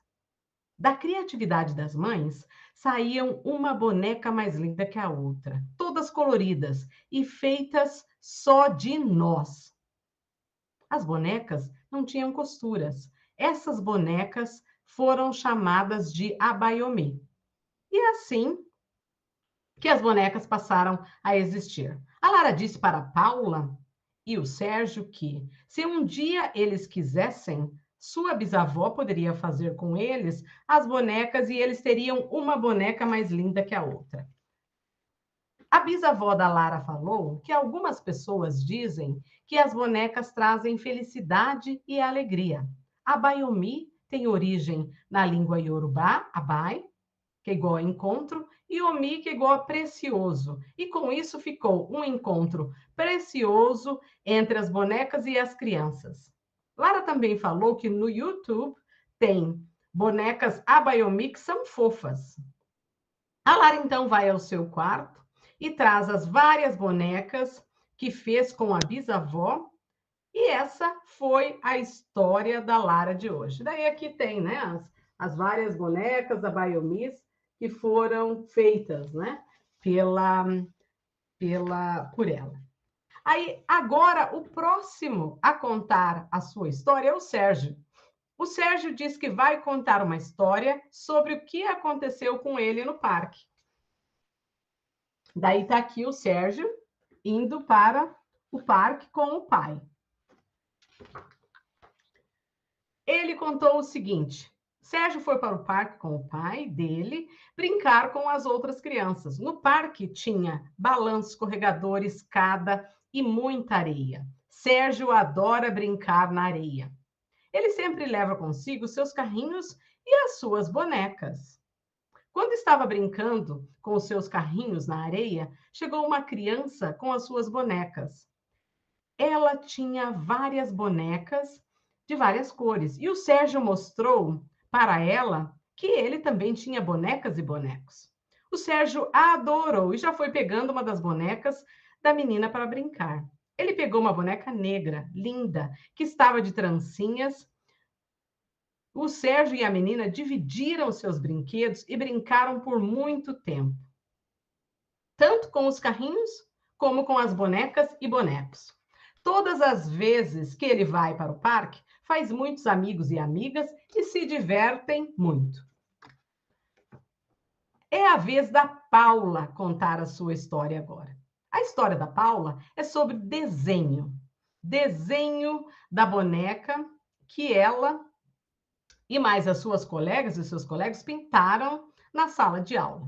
Paula contou que a professora levou para a sala de aula uma boneca e um boneco desenhados com as roupas, mas a boneca e o boneco não tinham cabelos desenhados e nem as suas peles estavam pintadas. As crianças deveriam pintar. Então, aqui está a professora com os bonecos, bonecas, né? Só a estrutura dos bonecos, né? Então, a Paula contou que a professora pediu que ela e os colegas pintassem as bonecas e os bonecos e desenhassem os cabelos. Uma das amigas da Paula perguntou para a professora qual era a cor da boneca, que não tinha cor de pele e também não tinha cabelos. A professora falou para ela pintar com o lápis cor de pele que ela quisesse. A Paula, como uma menina muito bonita e inteligente, olhou para a pele dela e começou a comparar com os lápis e ver qual lápis de cor teria a cor da sua pele. Ela queria uma boneca igual a ela. A Paula pegou a cor salmão e pintou a boneca, que ficou linda, e depois fez o cabelo da boneca igual ao seu. Já a Lara, que é uma linda menina negra, muito inteligente, e que estuda na mesma sala que a Paula, fez a mesma coisa.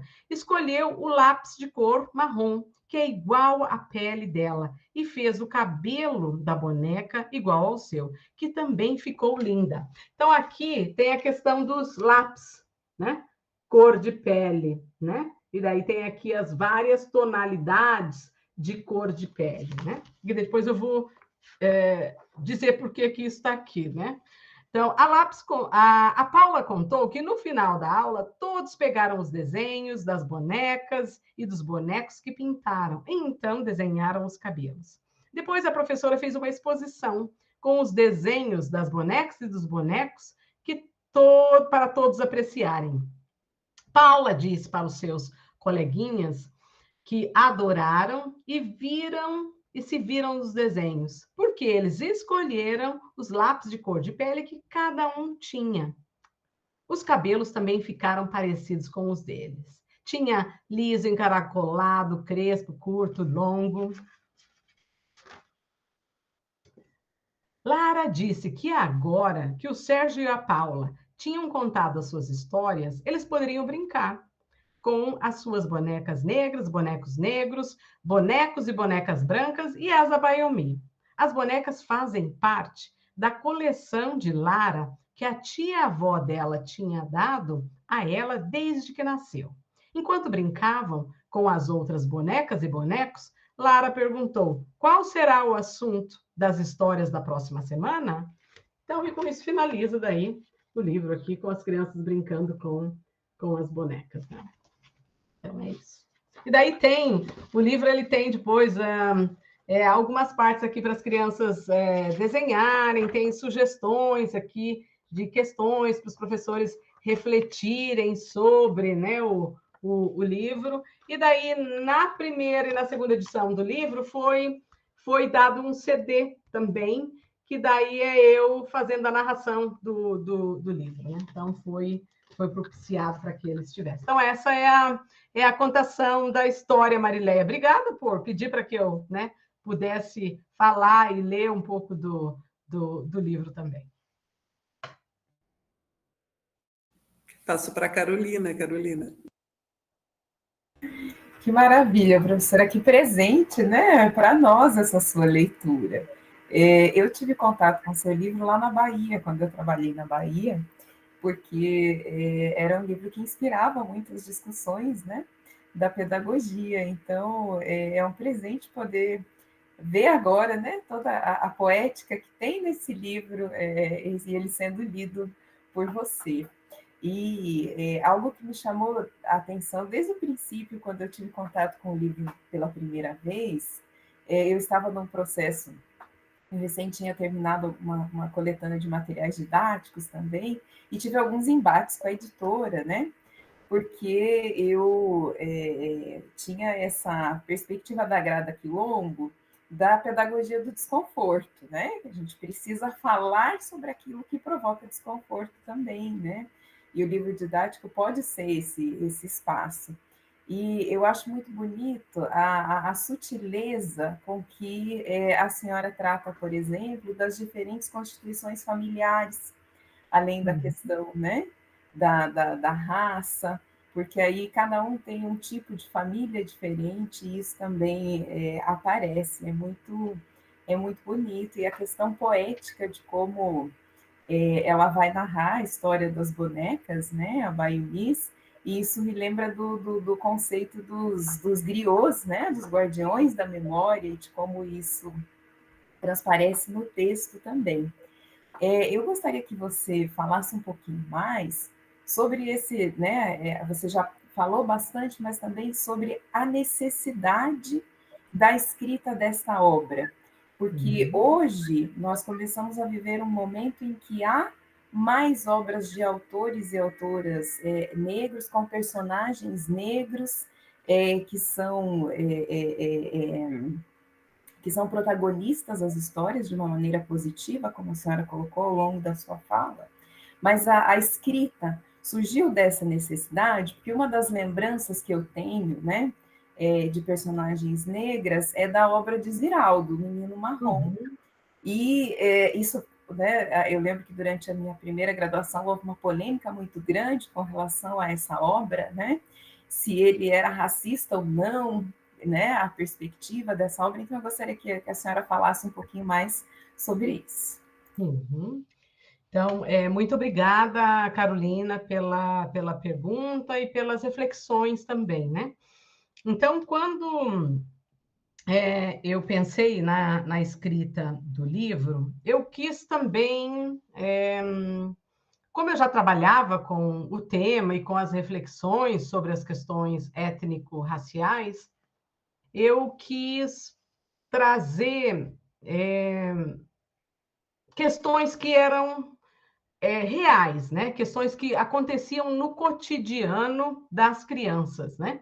Então, tanto quando eu trouxe ali, por exemplo, né, que a Lara, parte da semana mora com a mãe, parte da semana mora com o pai, então essa é a realidade da Lara, né? Então, ali quando eu trouxe o personagem Sérgio, que ele morava com o pai e com a mãe, mas que a Paula morava com a avó, então essa é a realidade das crianças hoje, é a realidade nossa, do nosso cotidiano, né?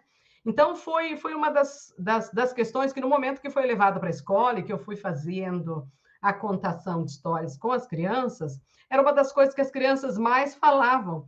Ai, que legal, olha aqui, né? Eu também moro com a minha avó, eu também moro, né, com meu pai parte da semana, também moro com, né, com a minha tia, ou moro com a minha madrinha, ou, né? Ou seja, né, para desconstruir um pouco daquela história de que da família Margarina, né, que há um padrão único de família, né, e que algumas vezes as crianças ficam ou não querem ou não falam que têm pais separados ou que só moram com uma pessoa, ou só com a mãe, ou só com o pai, ou que moram com a madrinha, ou que moram com a tia, ou que moram com a avó. Então, isso eu observei assim que as crianças gostaram muito de ver que a realidade deles também pode estar numa realidade de um livro ou de outras histórias, né? E que eles podiam ver. Então, essa foi uma questão que foi muito importante, assim, para que eu pudesse perceber. Uma outra coisa que foi aquele momento de que aparecem as mãos, com cada dedo uma tonalidade de cor de pele, no momento que eu fui trabalhar várias questões de formação de professores, e daí comentando com professores e professoras sobre as várias questões, aí um professor uma vez me disse: então, professora, a gente usa muito essa questão da pintura dentro da sala de aula, com os alunos fazendo os desenhos da representação, e a gente usa muito a questão do lápis cor de pele. Eu falei, lápis cor de pele? Como assim? A lápis cor salmão. Eu falei assim, mas como assim? Na escola a gente ocupa o lápis cor de pele salmão, né? Então, aquilo me trouxe assim várias questões de incômodo, né? Por saber que agora, na atualidade, né? Que isso ocorreu que uns 6, 7 anos atrás, então havia pessoas que ainda utilizavam essa questão de trazer que as crianças deveriam pegar o salmão para representar as tonalidades de cor de pele no momento que as crianças tinham que fazer os desenhos, sabe? Então, e isso não é algo de lá somente, em vários outros lugares, que depois eu fui começar a ler e observar, então, quem quiser procurar em qualquer buscador de internet, procura aí, ó, lápis cor de pele, que vocês vão observar vários relatos feitos em escolas de professores e professoras fazendo essa questão, né? O que faziam, né? E daí a primeira coisa que eu perguntei para a professora, lápis de cor de pele, de quem, né? Que você está falando, né? De quem, então? De qual pessoa? Porque as crianças têm uma variedade de tonalidades de cor de pele. E daí, no momento que o Hélio Chaves, que foi a pessoa que fez a ilustração do livro, aí eu falei para ele que eu queria que ele achasse um jeito de que mostrasse aí essa questão que eu tinha vivenciado, né, de trazer várias tonalidades de cor de pele, e ele teve a brilhante ideia de fazer a mão, e cada mão com um dedo tendo uma tonalidade de cor de pele. Tanto que as crianças, no momento que elas iam que a gente ia para fazer as atividades com elas, que eu ia fazer a contação, de história com ela nas escolas, né? Eu sempre falava para elas: coloque a sua mão aqui e veja qual que, perto do que a tua tonalidade de pele fica, sabe? Então, foi uma maravilha ter feito isso, né? Porque para as crianças perceberem que elas podiam trazer a tonalidade de cor de pele delas, né? Sem ficar pensando nessa questão da tonalidade de pele da cor salmão, né? Então, essa foi uma questão importante, né? E depois eu fiquei, depois disso, surgiu até, tem uma coleção de lápis de cor, que tem as várias tonalidades de cor de pele. Não vou falar o nome da marca aqui, porque eu acho que não tem necessidade, né? Qualquer um que queira procurar, basta procurar lápis de cor de pele que vai encontrar. E daí teve a outra questão, foi a questão de trazer a questão da história da Lara sentada com a avó e com a tia-avó, fazendo a construção da boneca, né? E então aquilo eu quis trazer também. Ai, que graça! Ah, que ótimo!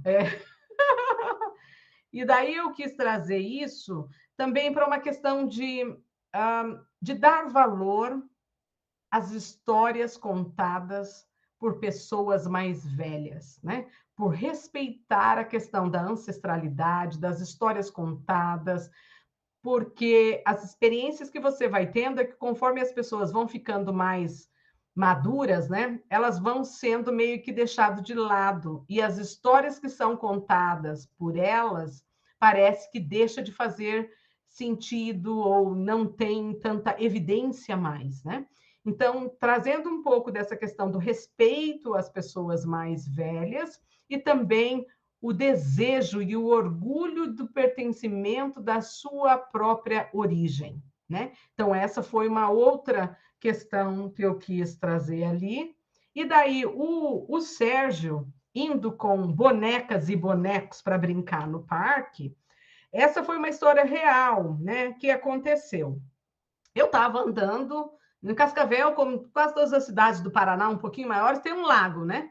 E daí, eu andando lá em volta do lago, e daí no final do lago era onde geralmente tinha lá água de coco ou suco de cana, aquela garapa, né? Então eu geralmente terminava a minha caminhada, gostava de parar lá para tomar alguma coisa, só que aquilo, nesse lugar que eu parava, era na frente do parquinho, né?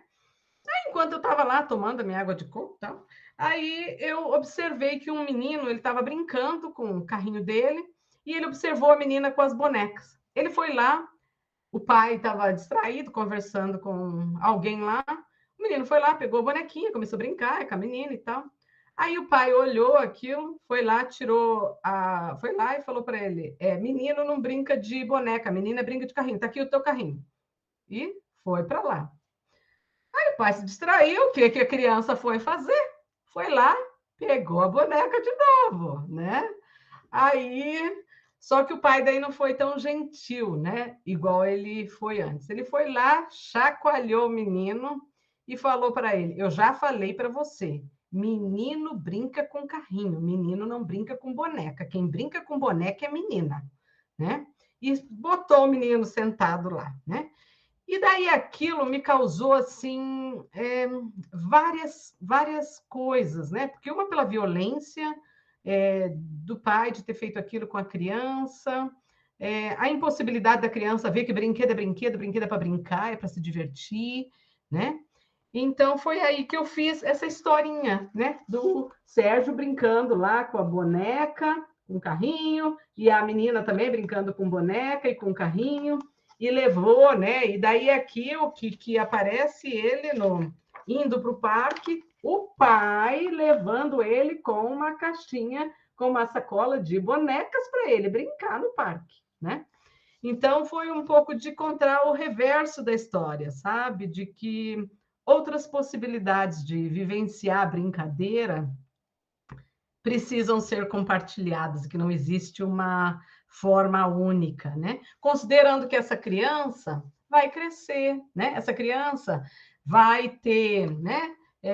Se escolher, pode ser pai, se não escolher, vai ser tio, vai ter crianças à sua volta, vai ter sobrinhos, né? Então vai ter uma variedade de pessoas e de crianças à sua volta. E que brincar com boneca ou boneca é um cuidado com o outro, com a outra pessoa, que você aprende desde pequeno. E principalmente quando você tem bonecas diversas, né? Porque daí você aprende a estar com a diversidade desde muito pequeno e pequena, né?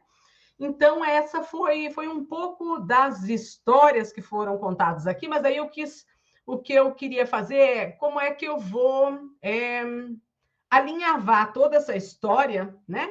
Dessas histórias aí, daí o que eu quis trazer foi, então cada um vai trazer uma história contando uma história de boneca, né? E daí que foi feito a costura da narrativa, né? Pensando que a boneca seria a construção dessa narrativa para contar essas várias histórias e que essas várias histórias são histórias reais, né? Por isso que eu falei, são histórias verdadeiras, né? Então, são histórias que realmente aconteceram comigo e com a minha experiência, né? Então, foi um pouco dessa necessidade que eu tive, né, Carolina, de contar e de fazer essa narrativa, né, a partir dessas experiências, mas sob uma perspectiva de trazer uma união de questões que, de uma forma ou de outra, impactaram, né, a minha vida e a vida de tantas daquelas crianças com as quais eu vivi, com professores e professoras também, né? Uhum. Perfeito, né, professora? E essas histórias nos conectam como seres humanos, né? Que são dilemas que envolvem as crianças e seres humanos de uma maneira geral. Professora, voltando um pouquinho para a sua fala, né, que foi uma fala riquíssima. Eu acho que são tantas camadas, né, tantas inquietações que ela nos traz. E nós vivemos aqui, eu acho que uma coisa muito bacana dos sábados literários é justamente quando você relata, né, a surpresa e o encantamento da criança diante da autora do livro. E eu acho que os sábados literários nos proporciona muito isso, né, de podermos ter contato com quem escreve também. E quando é uma mulher negra, professora, doutora, né, acadêmica, intelectual, isso nos traz a representatividade de muitas formas, né? E dentre as inquietações que a senhora trouxe, eu acho que especialmente por conta do nosso público hoje, né, que é majoritariamente formado por professores e professoras em atuação e em formação, uma das coisas que me chamou muita atenção na sua fala foi com relação à importância das políticas públicas, né? Da lei, das leis, e mais do que isso, né? Da criação dessas políticas e da implementação dessas políticas. Porque eu, como professor, eu costumo dizer aos meus alunos que quando nós formamos na educação superior, né, um mau aluno, esse mau aluno vai impactar várias gerações, porque ele estará na sala de aula e com as nossas leis, né, para aposentadoria por muito mais tempo. Então, um professor que não tem acesso, né, a essas discussões durante seu processo de formação, ele vai impactar uma geração de alunos, né, uma geração de pessoas, e isso é muito grave, é muito importante, é muito caro para nós como professores pensarmos, né? E aí, dentro disso, a senhora fala da universidade como um espaço de escolha também, né? Que a liberdade de cátedra dentro da universidade nos proporciona a possibilidade, né, de escolhermos aquilo que nós vamos ensinar. Então, daí a importância também de termos esses debates na nossa formação, especialmente, né, os professores que formarão professores. No estágio, eu sempre falo aos meus alunos que é o momento, eu adoro, eu acho que o estágio é um momento mágico, eu, como autora de material de livros didáticos também, né, eu acho que é o momento que nós temos para pensar os assuntos e pensarmos de uma maneira criativa, dizendo como é que eu gostaria de falar sobre isso, como eu gostaria de ter aprendido isso, né? E as experiências que a senhora trouxe foram muito importantes, até porque trazem um repertório de obras, né? Com protagonistas negros, para que a gente possa implementar isso. Aí eu vou para a pergunta da professora Mary, que é da História, e ela nos faz a seguinte questão. Professora, que sugestões você daria para tratar de relações étnico-raciais e questões de gênero e classe a partir das narrativas dos próprios alunos e alunas nas escolas? Ótimo, excelente, maravilha. Porque a questão de tratar e de trabalhar com as narrativas, né, dos próprios alunos e alunas dentro do contexto da escola, ela traz um ganho fantástico, né? Além dos alunos se conhecerem e saberem um pouco da história de cada um deles e delas, né? Possibilita também que o professor ou a professora entenda a diversidade que ele tem da quantidade de alunos e as experiências que essas crianças tiveram dentro desses vários contextos, e a partir daí faz com que esse professor e essa professora, de acordo com as minhas experiências e das pesquisas que eu tenho feito, que os professores passam a fazer o seu planejamento das suas atividades que vão começar a trabalhar dentro do contexto da sua disciplina, pensando naquelas individualidades, que antes talvez não era pensado de forma um pouco mais abrangente, né? Então, ao fazer esse trabalho, impacta muito a forma de tratar dessas questões do próprio professor e da professora, né? Então, a minha sugestão que eu daria e que eu sempre faço né, é, é pedir mesmo que os alunos ou as alunas, né, tragam um pouco das suas próprias experiências, né, de como é que eles experimentaram ou de como é que eles veem as experiências de ter ou de estar em um lugar diverso, dependendo da idade que vai trabalhar. Então, você pode trazer de forma, se for com alunos secundaristas, aí, o sétimo, oitavo, nono ano, você pode trazer e perguntar se eles já observaram, já experimentaram, já viram questões de pessoas recebendo maltrato por conta da sua própria tonalidade de cor de pele, ou seu pertencimento étnico-racial, por exemplo, né? Ou se perceberam formas diferentes de tratamento com relação à sua pertencimento étnico-racial. E daí pedir que as pessoas escrevam essas experiências, como é que foram essas experiências, né? E daí, depois de escrito como é que foram essas experiências, aí sim, fazer uma roda, né, a sala de aula em forma de roda mesmo, e que cada um leia a narrativa do outro, né? E daí, ao ler cada um lendo a narrativa da outra pessoa, dizendo um pouco de como é que a pessoa se sentiu ao escutar a narrativa da outra pessoa e como é que eles acham que a pessoa se sentiu. E daí, nisso, chama a pessoa que escreveu a narrativa para que ela também dialogue com aquela pessoa, a partir do que ela sentiu, que ela também possa dizer o que ela sentiu, né? E daí, isso faz daí uma roda de trazer essas experiências, né? E daí, além disso, depois o que pode ser pensado é questões em ações, né? Então, que ações, por exemplo, poderiam ser tomadas para que aquelas questões não ocorressem? Porque daí coloca a pessoa a se pensar como uma pessoa que, a partir das experiências dela, ela também pode promover ações. Porque para não ficar numa questão de passividade. Então, eu só fico na passividade de escutar a história, né? Mas aí, como é que eu, dentro daquele espaço, exercendo a minha criticidade, como foi colocada nas reflexões que eu trouxe, tanto do Paulo Freire, como da própria Bell Hooks, no momento que eu comecei a dialogar aqui, como é que nós também podemos nos ver como pessoas que promovem mudanças, né? Que mudam o nosso lugar a partir da nossa experiência. Então, essa seria uma questão de finalizar com ações, né? E daí depois caso o professor ou a professora queira, né, pode colocar na escola, no corredor das escolas como um todo, ações de acolhimento à diversidade, ações, né, sempre pensando de forma muito mais positivada, né? E que incluam questões ali que tenham a ver com eles e com elas, né?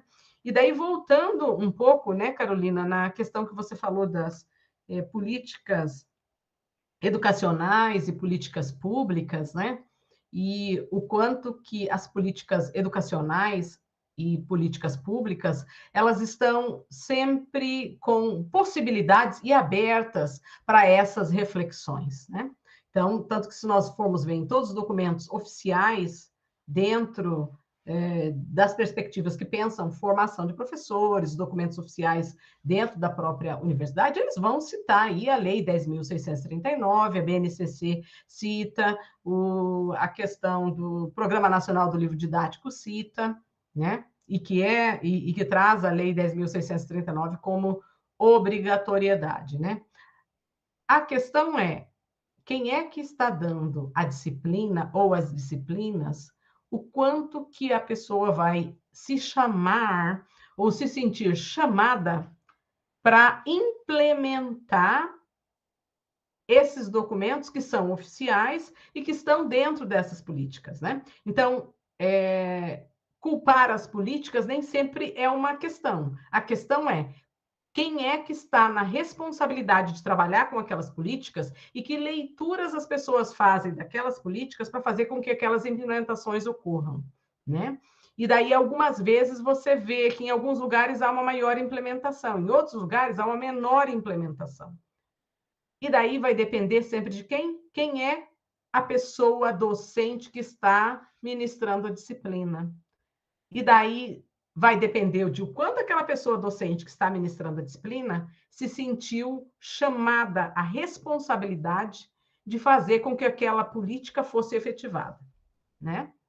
Então, são questões, assim, extremamente relevantes, né? De pensar nas implementações de políticas públicas, principalmente quando a gente está falando aí dentro do contexto de formação de professores ou, né, como você comentou, dos estágios, né, de práticas de ensino e como é que elas são tratadas, né?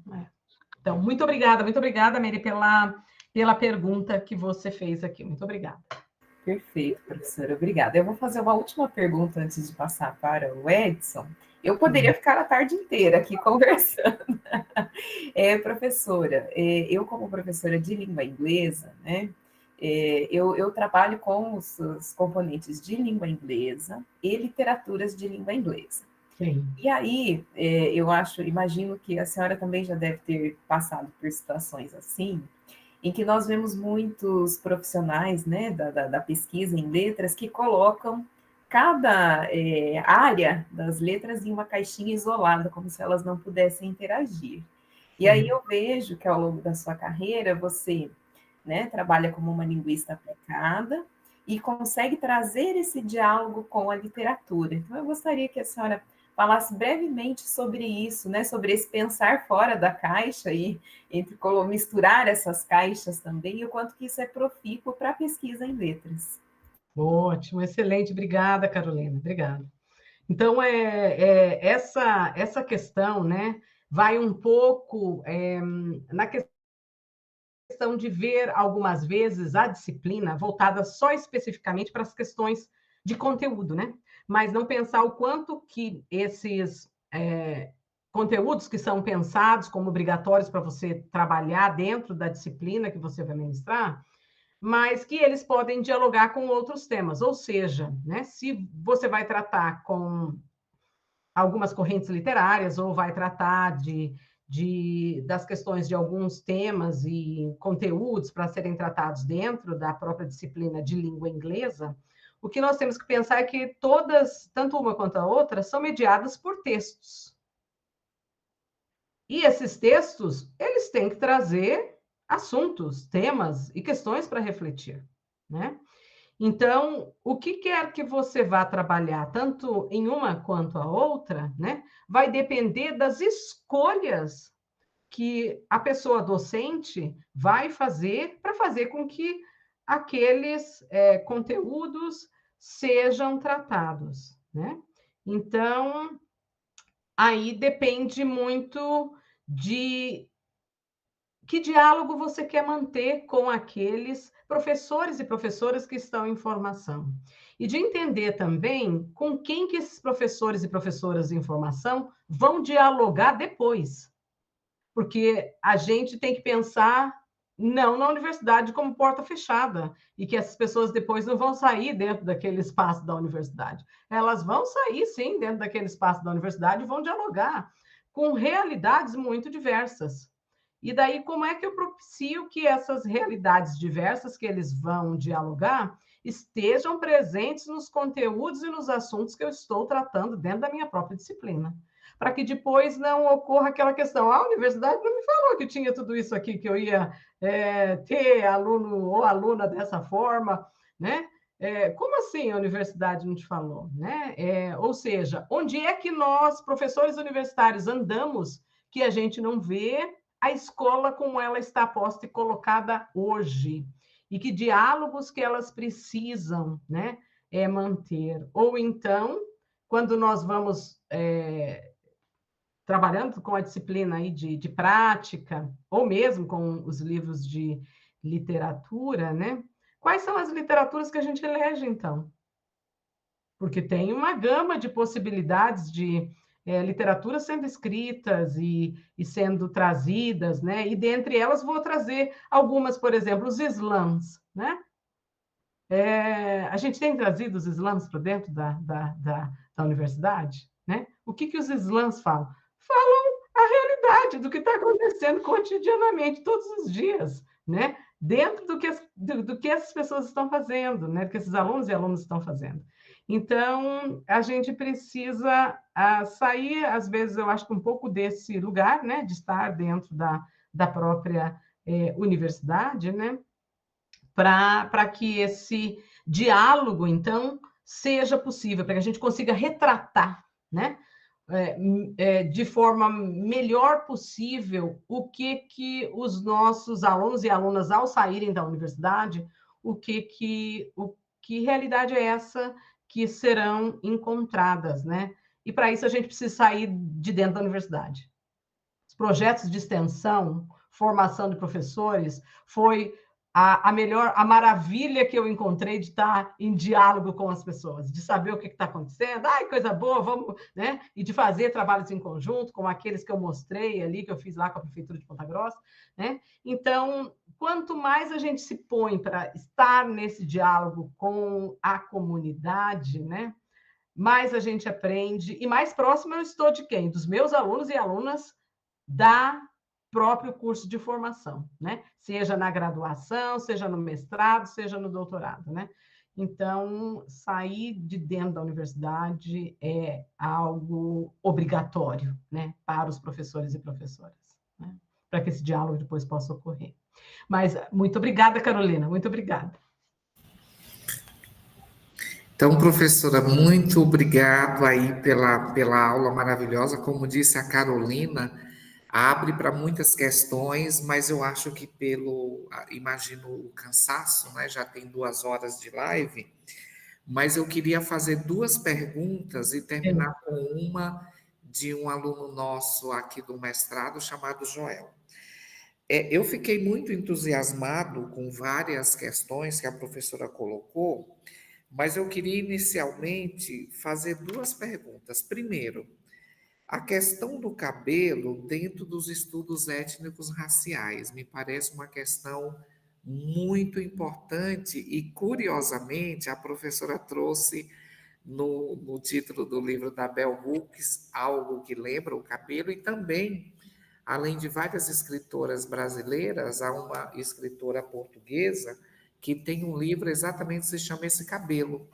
Então, eu gostaria que a professora comentasse essa temática. E a outra, já engatando, a professora também trouxe um dado que é muito polêmico, está muito discutido, muitos alunos perguntam, e eu acho que ouvir a professora seria muito importante, que é a questão do colorismo. Porque Uhum. parece que a gente está vivendo uma polêmica entre o preto e o pardo, né? E aí a professora trouxe o seguinte, quando a professora falou do preto e do pardo, a professora falou do BGE, do IBGE, por uma questão estatística, etc e tal. E nós que lidamos com a heteroidentificação nas nossas universidades, a gente percebe que há muita confusão com esses termos. Então, eu gostaria que a professora, por favor, nos desse aí informações a respeito do cabelo, na questão étnico-racial, e essa questão do colorismo, sobretudo a questão preto e pardo, por favor. Uhum. Ótimo, excelente. Muito obrigada, Edson. Então, a questão do cabelo, né, eu vejo como fundamental trabalhar a questão do cabelo, né? Além de ter toda uma questão de que é, faz parte da nossa estética, né?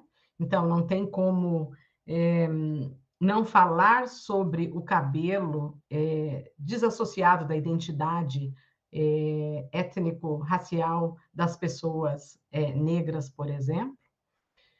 E tem várias questões e de exemplos que, se a gente for ver, o quanto que as pessoas são cerceadas de usar o cabelo da forma que elas quiserem. Se quiserem usar o cabelo solto, o cabelo com trança, o cabelo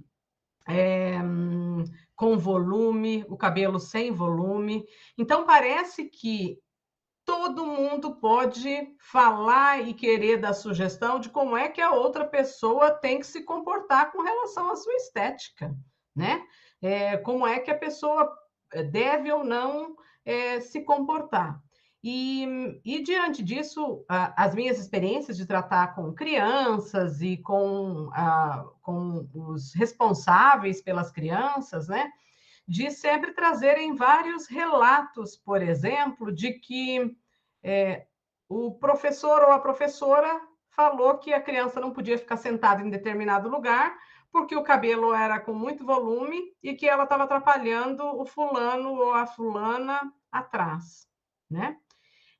Ou então dizendo que aquela forma de usar o cabelo não era adequado, que viesse com o cabelo sempre amarrado ou amarrada, né? Então são, ou então da interferência com relação de trança, usar com trança, não usar trança, coisas nesse sentido, sugerir que as tranças não estavam tão higienizadas como deveriam. Então, são várias questões que as crianças e os adolescentes passam dentro do contexto da escola, né? Como se todos e todas pudessem dar opinião na estética daquela criança ou adolescente, achando que a criança ou adolescente não é capaz de escolher a sua própria estética, né? E essa foi uma das razões que, quando eu fiz o livro, eu quis a personagem do livro com o cabelo crespo, né?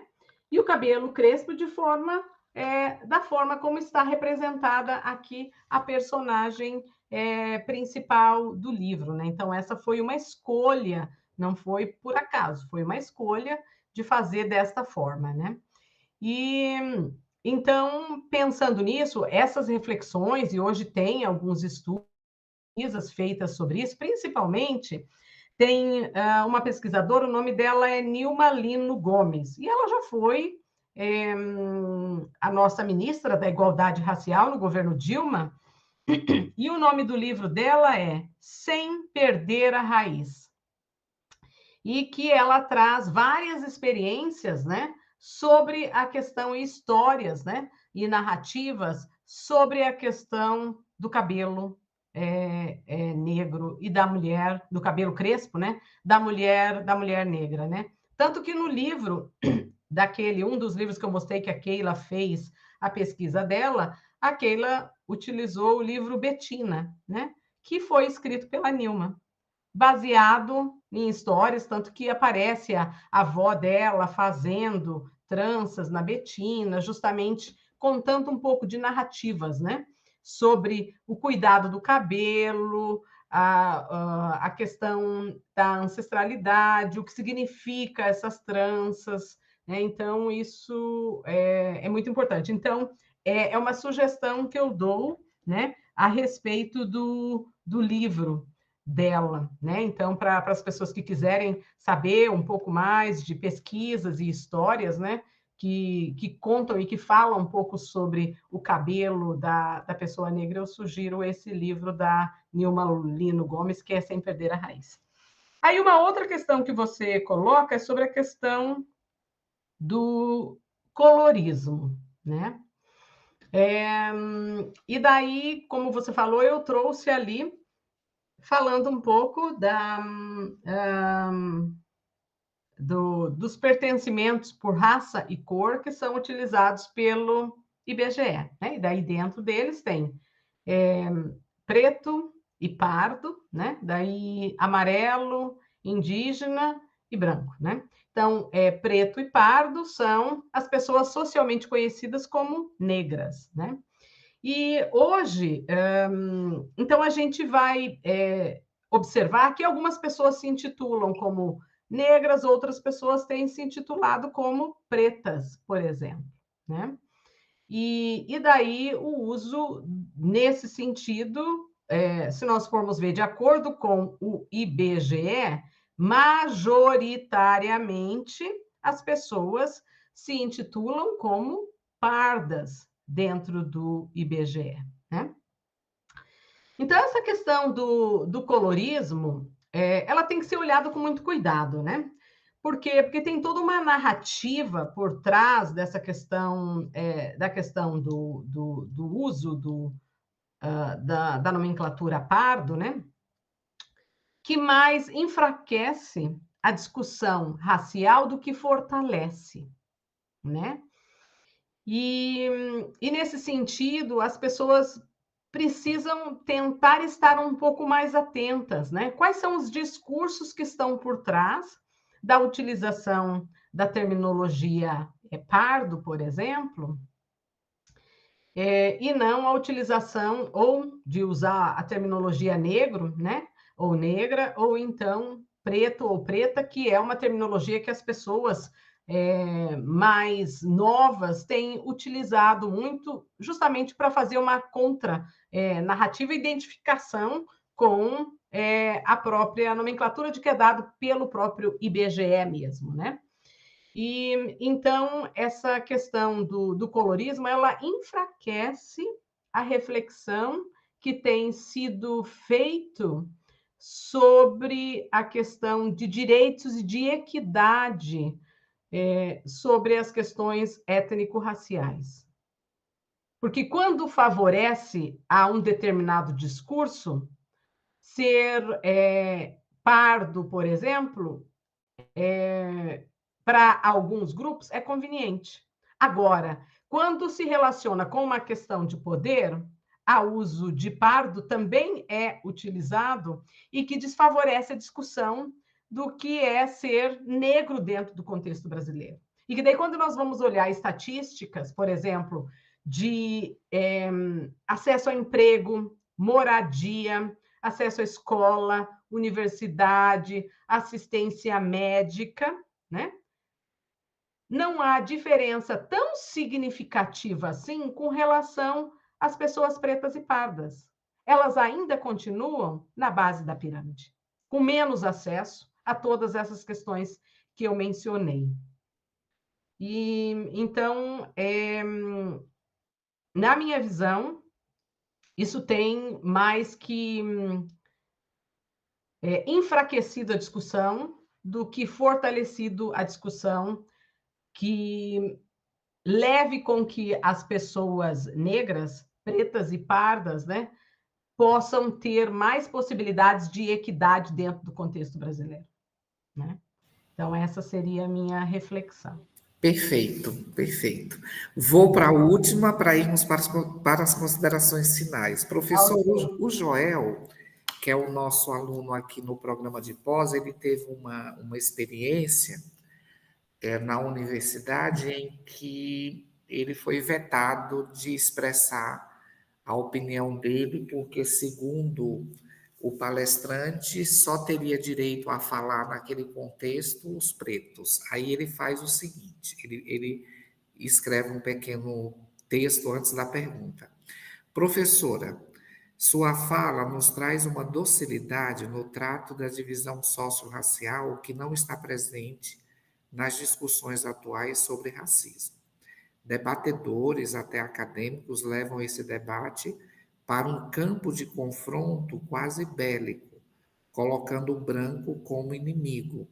Como é trabalhar a equidade social sem entrar em uma tese de conflito com o outro? Uhum. As questões são, né? Quando a gente pensa nas questões, eu acredito que o Joel, pelo que eu entendi, é uma pessoa branca, é isso? Eu não vejo Joel como branco, eu vejo Joel como aquilo que a gente chamaria de pardo. Ah, tá. Não, eu achei que ele estava falando sobre uma questão de, né, por se colocar nesse lugar de uma pessoa branca. Então, tá. A questão eu percebo que quando a gente vai falar sobre as questões étnico-raciais, nós temos que chamar todas as pessoas para essa reflexão. Não é uma responsabilidade das pessoas negras e daí das pessoas pretas e pardas, né? Se responsabilizarem por essa reflexão. Considerando que nós moramos em um país que as pessoas brancas majoritariamente ocupam os espaços de poder e, e que o racismo não foi, né, criado ou trazido para o nosso convívio pelas pessoas negras, né? Então, as reflexões, elas precisam ser trazidas por todas as pessoas. E daí, algumas vezes, há um mau entendimento de só pode falar sobre as questões se for uma pessoa negra, por exemplo, né? Então, na minha visão, todas as pessoas precisam estar abordando e trazendo sobre essas questões.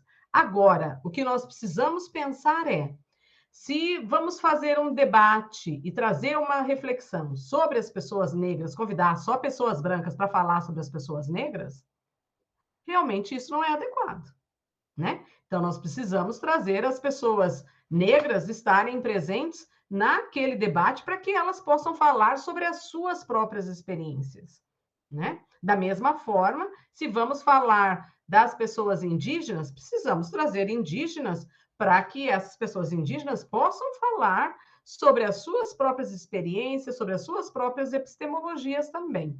Agora, as pessoas brancas precisam fazer parte desse debate, né? Por quê? Porque elas também fazem parte dessa sociedade e elas também utilizam espaço de poder para a promoção de políticas públicas de equidade para que nós tenhamos uma sociedade mais equitativa, né? Então, não tem como hoje falar e fazer um debate sem trazer todas as pessoas para essa reflexão. Então, nós precisamos de todas as pessoas em prol de uma equidade racial. Todas. Muito bem, gente. Então eu quero partir para os agradecimentos, falar da minha alegria de ouvir a professora Aparecida. Trouxe reflexões muito importantes, sobretudo para quem está no ramo da licenciatura, isso me enterneceu bastante. Acho também, professora, que se nós seguirmos minimamente a Lei 10.639, muitas dessas questões já estariam superadas, mas eu acho que é uma luta. Eu acho que a gente tem feito muitos avanços, mas é sempre muito bom ouvir pessoas como a senhora, que está aí no campo há muitos anos da pesquisa. Me alegra também saber que a professora se aposentou, mas está nativa.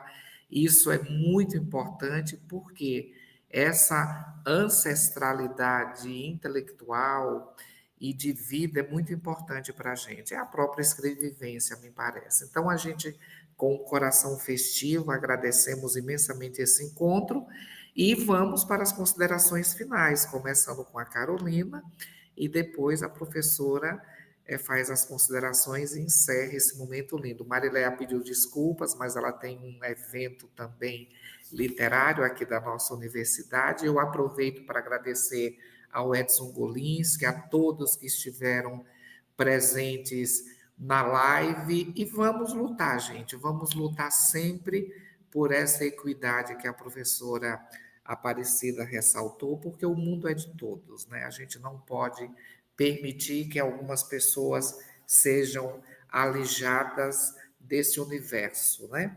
Então, Carol, obrigado por aceitar fazer essa mediação com a professora. É sempre muito bom estar com você e com as suas observações. Muito bom saber que você é professora.